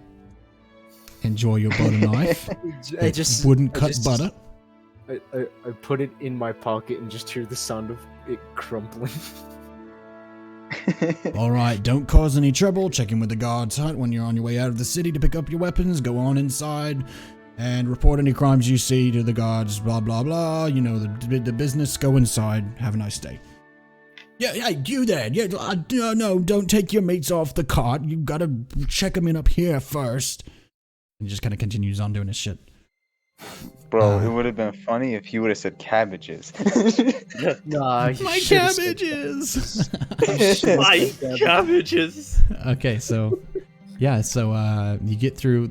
So the way it's set up is you guys come up to the wall of the city, and the stones are quite pretty actually. It's more on the white side of stone, very very beautiful, very well kept, and it's like a double gate sort of thing. It's very tall, almost the height of the wall, with the gates open outward towards the people coming into the city, and there's a second set of gates identical that open inward to the city, that open slightly as the three of you wander in and then close again. And you see before you a sprawling landscape. I'm thinking like Minas Tirith, but not quite as tall, obviously. A little bit less, super stair-stepped. But it does go up quite high up the hill. And it's just a beautiful city of white stone and red roofs all around. And people going about their business with small carts and people walking, things in their hands, going about their day. You actually see, coming through the gate here, you see a small fountain several yards ahead, which seems to be running, pouring beautiful, clear, crystal water. And it is a beautiful day here in Redstone. What would you all like to do? Well, I look for any sort of library or place that I can go to get information without having to talk to people. Okay, yeah. Immediately, so that's what I search for. You look for signs and you look for whatever you can, and it takes a little bit. It takes. Are you splitting off from the group? How are we doing this scene before we actually jump into it? Are we all going to split up and go in several different directions, or are we going to move together? I think splitting up is the best bet. I peeled from the group. Okay, so yeah, it takes you about an hour, and you do eventually find the library, more uphill into the city, a little deeper into the city. What are you trying to find out while you were in the library?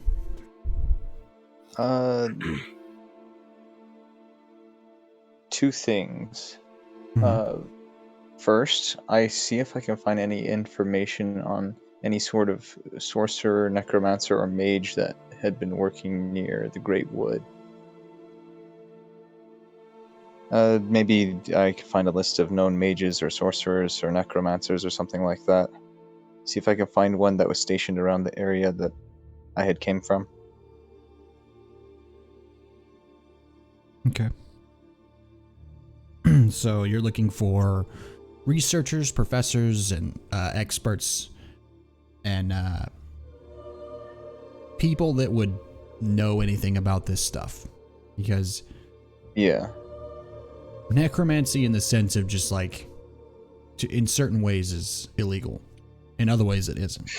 It just depends on what it is exactly that you're doing. It just depends on the thing that you're doing. Okay, we will. Let me make a note here.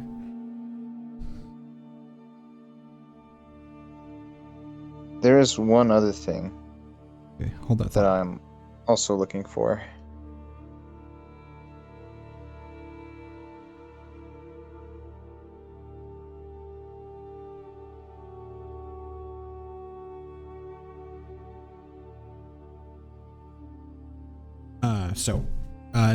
General gist of what you said is, you're looking for any information you can find whatsoever on any necromancers in that area, right? Yeah. Okay. Basically, yeah. What was the next thing? The next thing is any information that I can find on slimes, specifically ones like Mushi.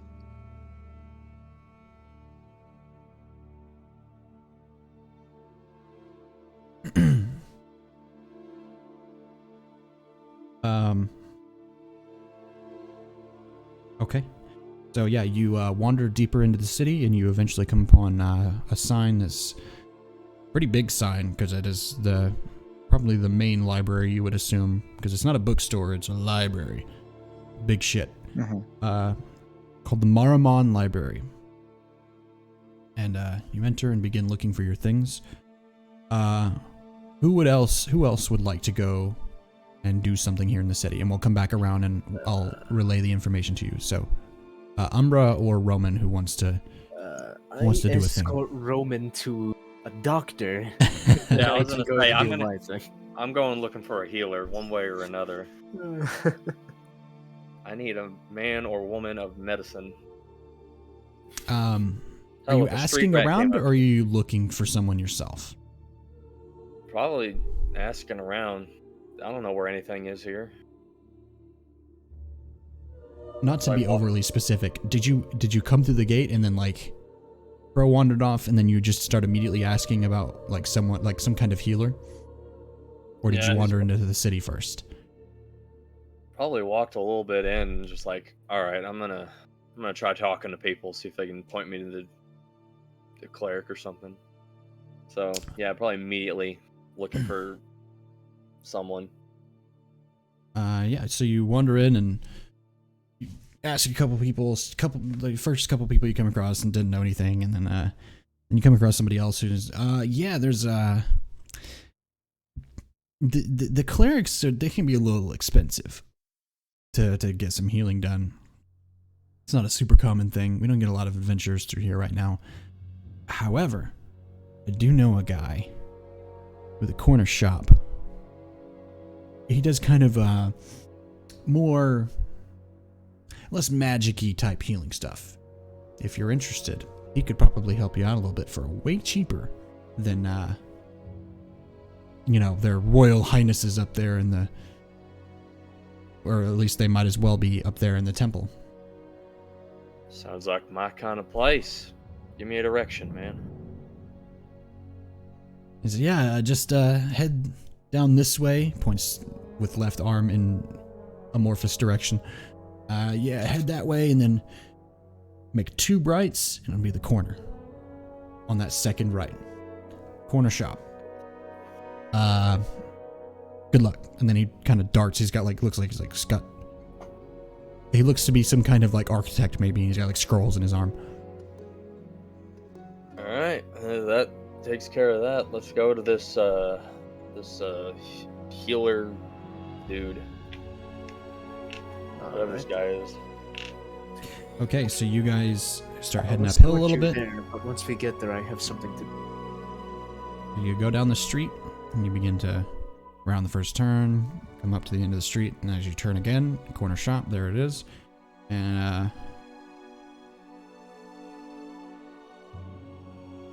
give me just a second. Let's see.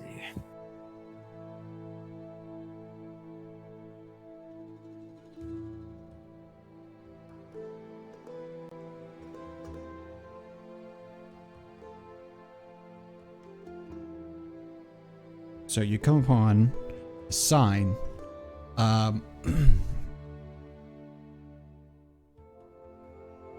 Colton, you'll like this.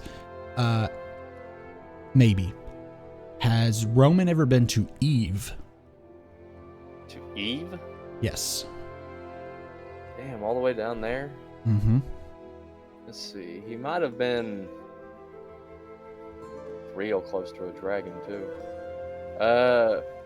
He might have been to Port Worthless. Mm-hmm. I don't know if he'd actually had a reason to go to Eve. Okay. So it would be familiar to the player, but not to the character. But a symbol on the sign, it looks... It's made of like sticks and branches and twigs kind of twisted together on the sign, and it says Gorobodobas pleasant mixes. Gorobodobas pleasant mixes. Gorobodoba. That sounds interesting. Alright, let's go. Let's check them out, I guess. So you head into the shop, open the door, kind of creaks a little bit, and it has a very Ollivanders if Ollivander was a witch doctor type feel. There's kind of dust and there's things everywhere, and there's shelves that go further back than it looks like it should be because the store is not that big, but we don't ask questions. And you hear, as you open the door and the bell rings, you hear from the back, one moment, please. And coming shuffling up to the front, a strange human man with a weird, like, hat. It's like, I would say, think a beanie, but it's not a beanie. It's made of twigs and sticks twisted together that sits on the top of his head. And he's wearing very tattered, like, weird wraparound thing, like, over his shoulders. Is made of leather. It's very tattered and old and worn and stains and pieces out of it and all that, holes here and there. He also has an apron over the front, same thing, stains, holes, worn, and very worn clothes and things underneath, greenish, brownish, very earthy. It's very earthy in here. very heavy scent of dirt and things being alchemically mixed in a less high-end laboratory sort of way. This is very rudimentary, and again, earthy is the word I would use. And he kind of shuffles up to the counter and he says, yes, I am Gorobadoba. Are you in need of assistance? He's kind of like noticing that you don't look that great. I've heard you're a guy to come to for a less traditional method of healing. That would be me. What exactly are you in need of? Medicine. Mm-hmm. I got punched by.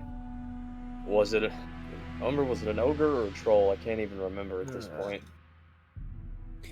Either way, it was 9 feet tall and looked like it was painful. I hit a tree. That would do it. Yes, okay. I have something for you. Hang on. Goes to the back.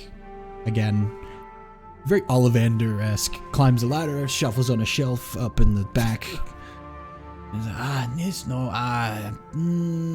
He's holding like a round, like mason jar lid type, like the metal weird lid thing, but it's like a round bulb jar. And you can just like looking at it, some kind of weird green liquid, but it doesn't slosh. It clinks like there's marbles in it.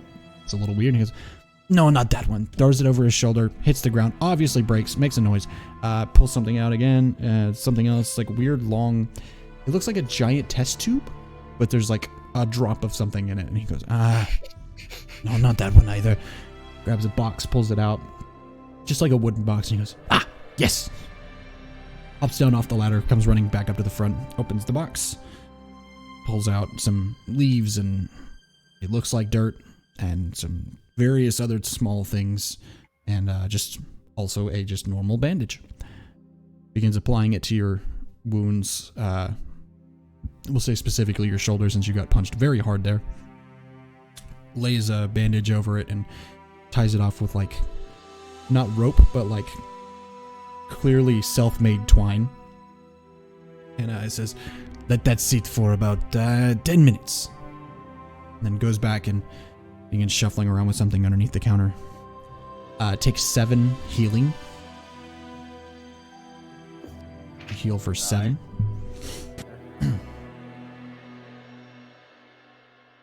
And he says, okay. And he's just like kind of digging around through his stuff. And while you're doing this, I think I'm gonna go around town, see if we can find anything. Yeah, man. Do what you gotta do. Oh, I'm feeling way better. Just popping bones that normally shouldn't pop, but everything's going back into place all at once. And after a few minutes, that popping kind of stops. Like, you don't hear it as much.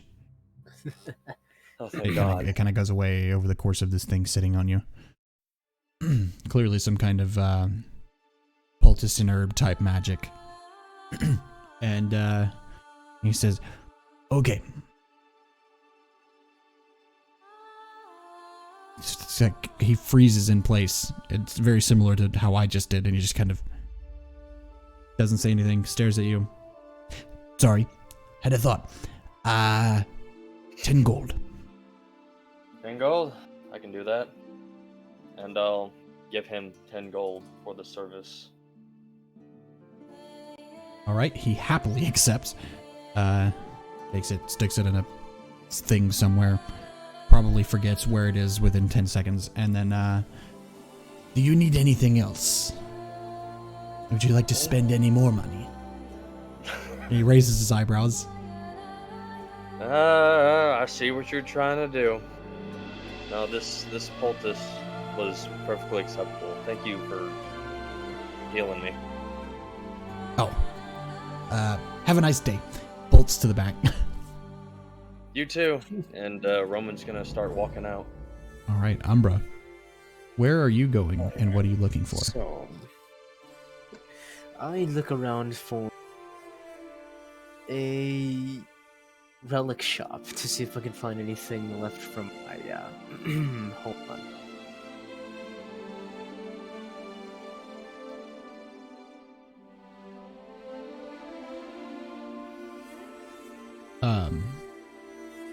Give me just a sec.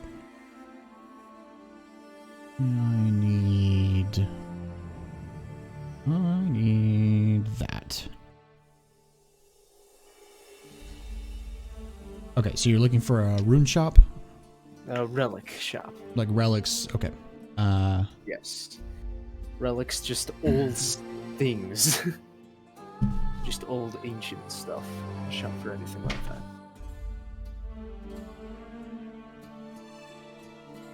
Hang on, sorry, I'm opening the world book I have here.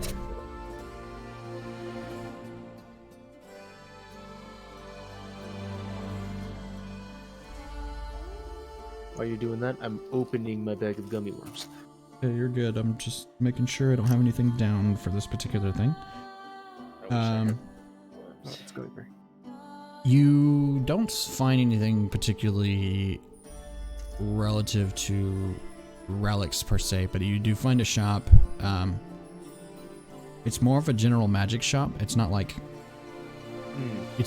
a wizard shop. It's like it's got a little bit of everything. It's got like enchanted weapons and enchanted, like, there's things here and there. Some stuff isn't, not all of it's magic. Some stuff is just like made very, very well, in a sense that maybe it has some kind of effect in some way that isn't quite natural. But nonetheless, it is a place where you would probably find relics of this sense. What are you looking for?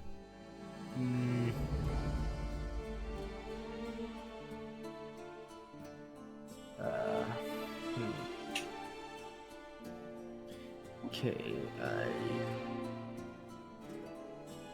walk up to whoever owns it. Yeah, so you walk up and it's a 7-foot tall bugbear sitting behind the counter, which he's just sitting down, so he just looks like normal height, and he's clearly reading a book. He's got like some glasses on. For him, they're quite small. They're the weird like nose pinchy glasses, those weird little bifocals, and then he takes them off and looks over and says, "Ah, yes, I see you've arrived into my shop," which is a bit weird to see a bugbear that sounds like this. If you don't know what a bugbear is, it's basically a really fucking big, like, goblin guy that's like 7 feet tall. He takes the little bifocals on and says, "Ah, yes, hello. What are you looking for, sir?" Well... Oh, so sorry, excuse me, I forgot my manners. Where are they? Yes, my name is Vatran, and this is Vatran's Interest. Welcome to my shop. I collect weird items, and they're from adventurers coming from here and there, as well as the items enchanted by the Great Red Stone at the center of the city. Can I help you find something specific?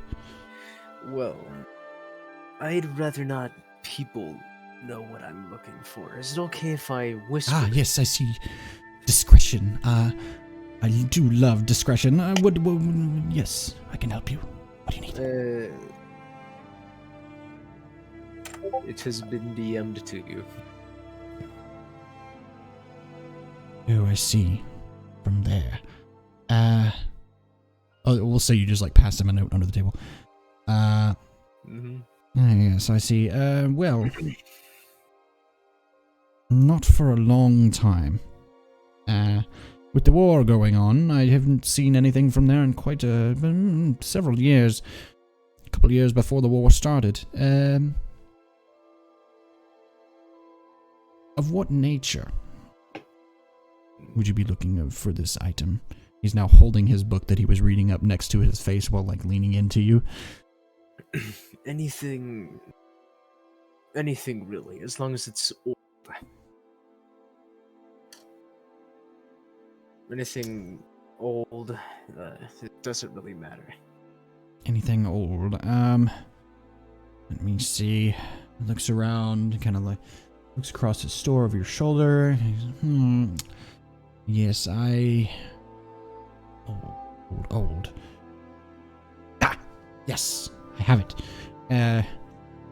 He looks around, underneath the counter where he's standing, and he reaches down. You hear a lock being undone, and then you hear a box opening, and he very carefully picks up this box, sits it on the desk, and then turns it around and says, Don't touch it. Leave it in the box. But this is an amulet. From, I'm not really sure when, but sometime before the Croatians and all of that, back about 1,000 years ago. This is from before that time. Before any of my knowledge. I don't know much about it. But this is the oldest thing I have in my shop. I hear, what I do know about it is it comes from King Demir's court. Apparently someone had it in his court back then, and it has some kind of enchantment that I'm not able to identify on it. Are you looking to buy it? How much? Because I will say it is quite expensive.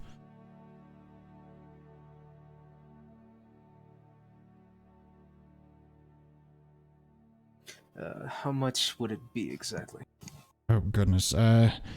He puts the little bifocals back on, flips out a really big, looks like some kind of weird ledger book thing, and just starts flipping through, and yes, holding the bifocals with his left hand and just like flipping through pages. Are you sure you want me to say out loud? Man, I want to fucking know.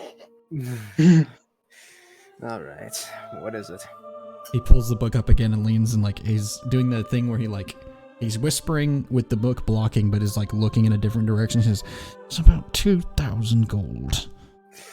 And then he sits back and he just kind of takes the bifocals off and says, yes, interested? Okay.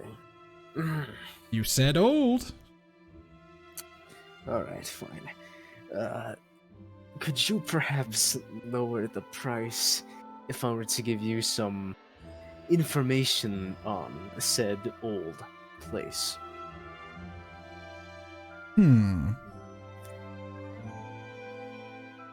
What information could you give me from the time of King Demir in the kingdoms of Arkan that I don't know already, involving something that I need to... What is it? What could this involve?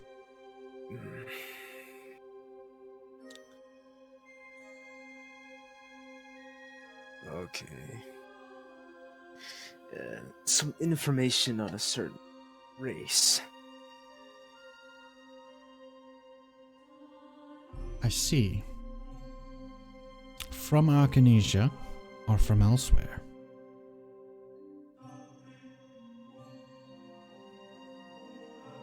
Near Arcanesia, but I don't believe is considered part of it. I see.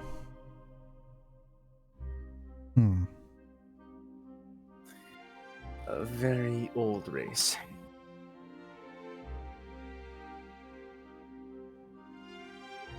Do something for me, as well as the information. Come back after said D, and we'll talk. But for now, the information, and I will give you a job. Then we will discuss a reduced price. Very well. And he leans in with the book again. What do you know? Big grin on his face now. Okay.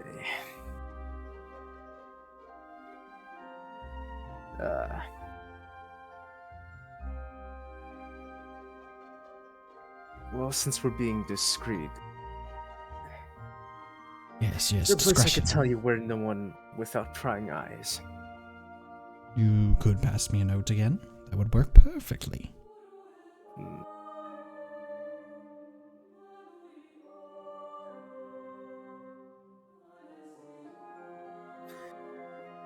Okay.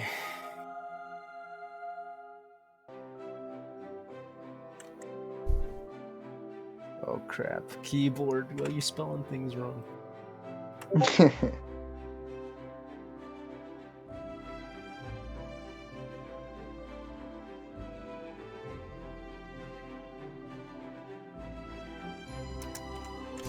I see.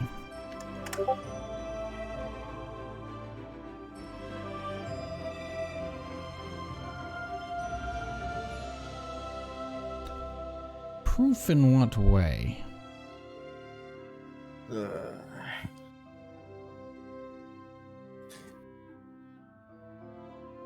I could show you now, but I'd rather not see. More know of its existence. Seem to be at the cusp of deal here. Quite close to what it is that would push me over the edge. I'll further the deal. How about this? You give me a peek upon your return after completing a job for me. I'll give you this amulet for 100 gold, plus the job completed, and a peek at exactly what it is that you're trying to tell me. It's a deal. I see. Alright. I love information and discretion, my favorite. Oh, it's like being a spy. I love it. Okay. I need... Give me a moment. Begin flipping through the giant ledger book thing again, and,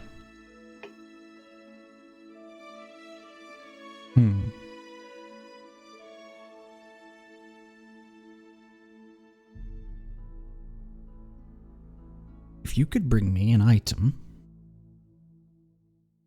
it doesn't necessarily have to be as old as this, but something clearly as old in your travels, as or around the same age as this amulet. Bring that to me, and you can have this for the said price. Is that acceptable? As a job to complete for me? Yes. All right. Accept this offer. Good deal then. Very well. I will see you back here eventually once you find what you did thing. Ta-ta. Yes, back to my book. Have a good day. Sits down back in his chair, but Till next flips time. through the book, begins reading again. I leave the shop. Okay, the like happy one that patron I on the other got side of the store, deal. like the one patron on the other side of the store that was like giving you weird looks of like, the fuck are these guys doing? But clearly not like eavesdropping or anything, just kind of like looking like the nosy shopper. Just like watches you leave with a weird look on his face and just shakes his head and just goes back to like looking through a shelf somewhere. I leave relieved that I managed to get a deal, but also wondering how the hell I'm gonna get a relic to give them. Well, it's almost like we're playing a tabletop RPG where that might happen. Okay, so we'll smash cut back to Marmon Library, where Crow is speaking to librarians and flipping through books and specific sections of the library. You find a list of people researching within being legal, ways to different ways and different conditions in which to bring people back to life. And then you find something about a kind of an organized group of necromancers that are registered as researchers and stuff that are looking into their own various different things. One of them is looking into specifically bringing animals back to life under certain conditions, different experiments. His particular thing being just like animals You find another guy who is a little more of an all-rounder. He's looking at the limitations more of like how big can something be in which that you can bring something back to life or alter it in some way with necromancy and then make it a thing. Just a very more broad thing with him. And then a third one who is, his thing is more more human-based, more people, and seeing how long exactly it is that after death, so corpses that have been dead for a very long time, and seeing how far after their actual death that they can bring the actual soul of that person back to the body and keep it there permanently as an act of necromancy of bringing someone back to life. But not too many researchers, all the rest of them being more general and that they're just necromancers and that they're registered in some way or another or known about. And I will give you some names just a second.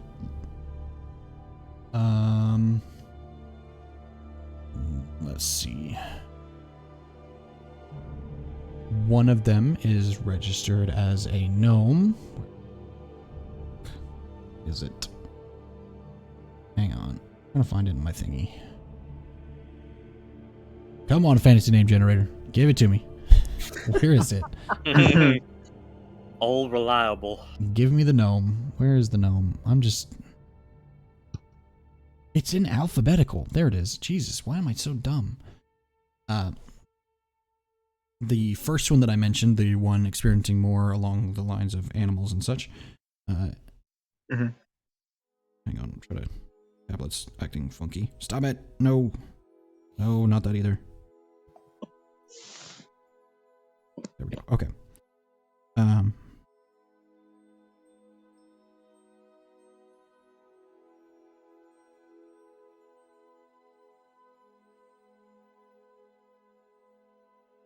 You find one whose name is Arjun Billowander, the one experimenting with animals. Arjun, you said? Yeah, ERGJIN.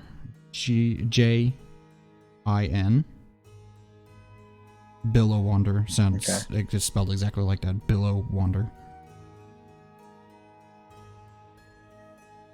Okay.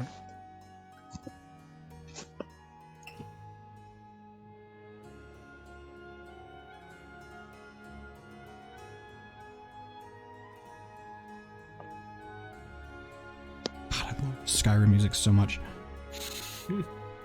Sorry. Thoughts while I'm writing things. Go back again. The second one, doing more broad experimenting, is a nope, definitely not one of those. And I almost clicked on it. Absolutely is not one of those. It would not even make sense.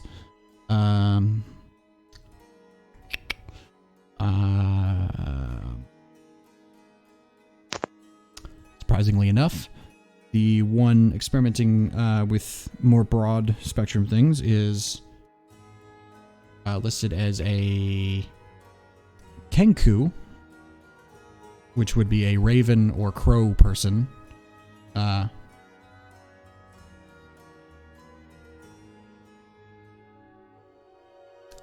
Wait, what the fuck?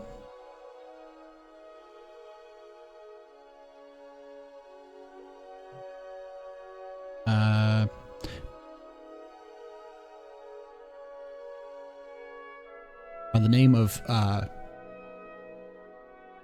Flick Clamper. These names suck, so I had to make one up. That name is awesome. You should have named him Flick Skeet what? McMarks. Yeah, Flick Clamper. Clamper, okay.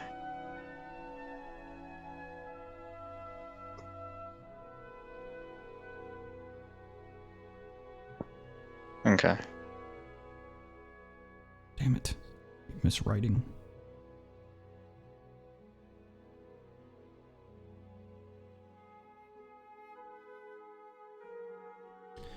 And then the third one is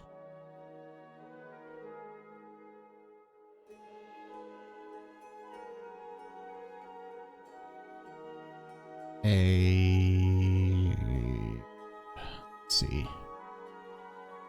a tabaxi or cat person.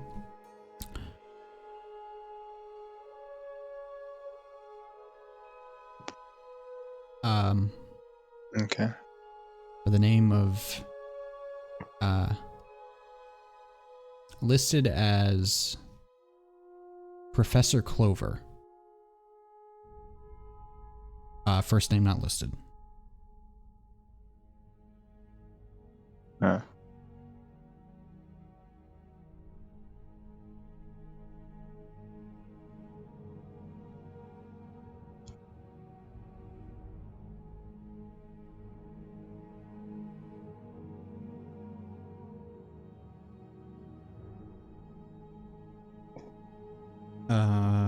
Oh, hang on, I'm not done writing quite yet.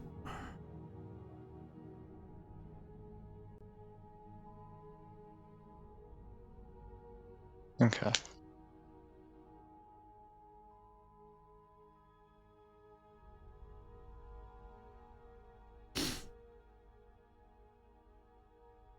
Okay, yeah. So there's that. That is what you find on that. And the other thing you were looking for is the slimes, right? Unless you have a question. I actually do. Are there pictures of the 3 necromancers or no?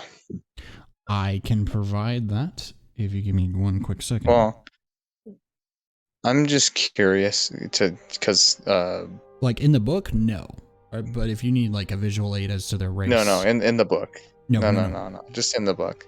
Okay, no, then. Just their names and their race. All right. What did I say the second one was? Something weird, wasn't it? The second, the race. Yes, the second one. The Flick Clamper. You said That was a Kenku? Yeah.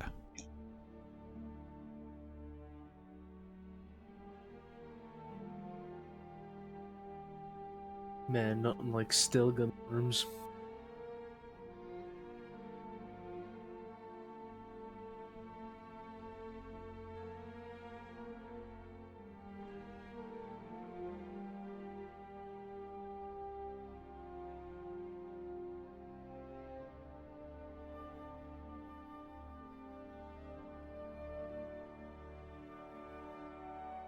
Okay, so there's that.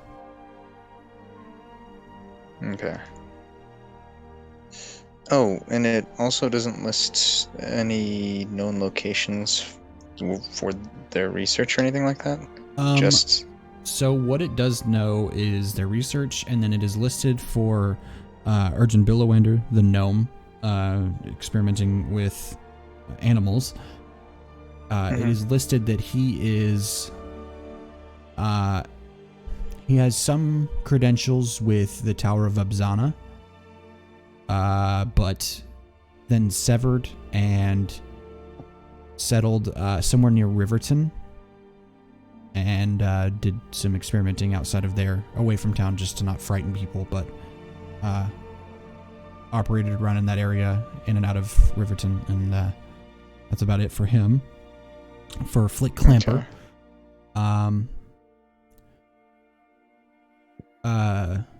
somewhere out in the north, not super far north, but near Yulfheim, back and forth between there and Arcanesia in terms of doing research in that way, using libraries between the two large cities, traveling back and forth and doing experiments.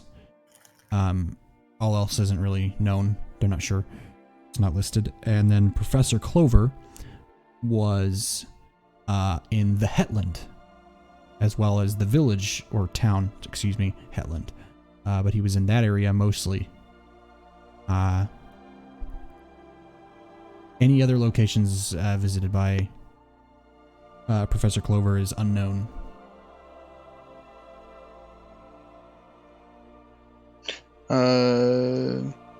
Where did you say for Flick? I didn't catch it all. Flick Clamper was back and forth between Arcanesia and Yulfheim, that city in the north. So just kind of back and forth doing experiments in between, and just doing research mostly. Any other locations for Flick Clamper are unknown. And then for Professor Clover was in the Hetland, as well as the town and the village and other villages in that area. Okay.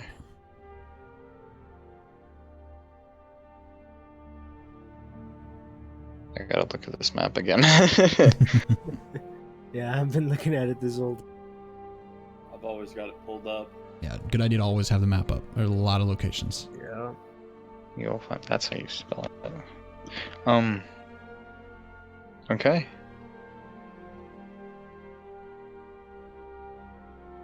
All right, so the next thing was info on the slimes, and to make it easy and blunt at the same time, abso-fucking-lutely nothing. They haven't even heard of them. They don't even know what you're talking about. Nice. Yeah. Absolutely amazing. They say, what? Slime? What do you mean? Like gelatinous cubes? Those are in dungeons mostly, but I've only read about them. Oh, I see. Show them the slime. No. Good lord. Yeah, they just think fucking it's whip a it out. dungeon cube inside the city. Look, there's Oh an my axe God. inside too. Yeah, there's an axe inside of it. Don't worry, it's enchanted. It makes him stay asleep. Yeah, okay. Well, I guess I got all the information I needed. Oh, wait.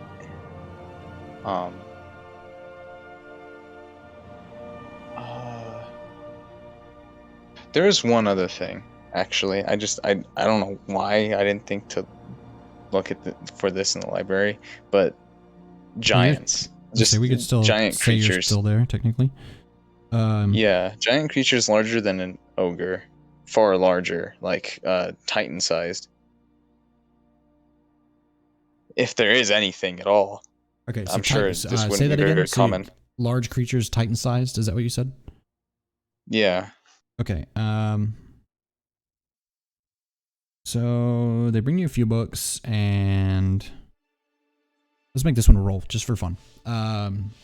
Just to see what level of information you find. Let's make it. What would make sense for flipping through books? Wisdom roll, I guess. I guess. Yeah, we'll say a wisdom roll. 2d6 plus wisdom for defy danger wisdom. Just for flipping through books and shit.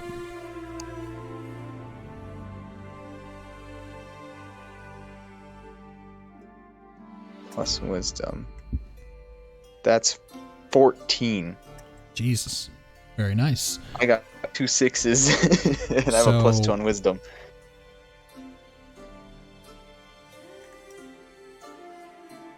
Yeah, so you're able to find some information.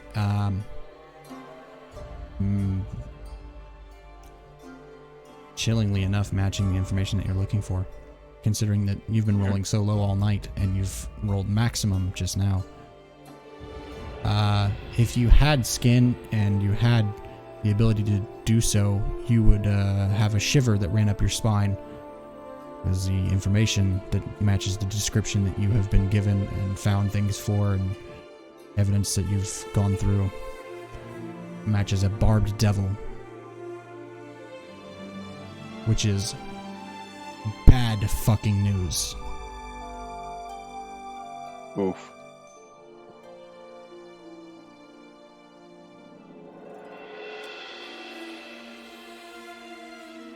And I think Anything that's where we'll specific? end tonight's session, actually, at the reveal of what you're hunting. All right. All right. All right. Let me scroll down.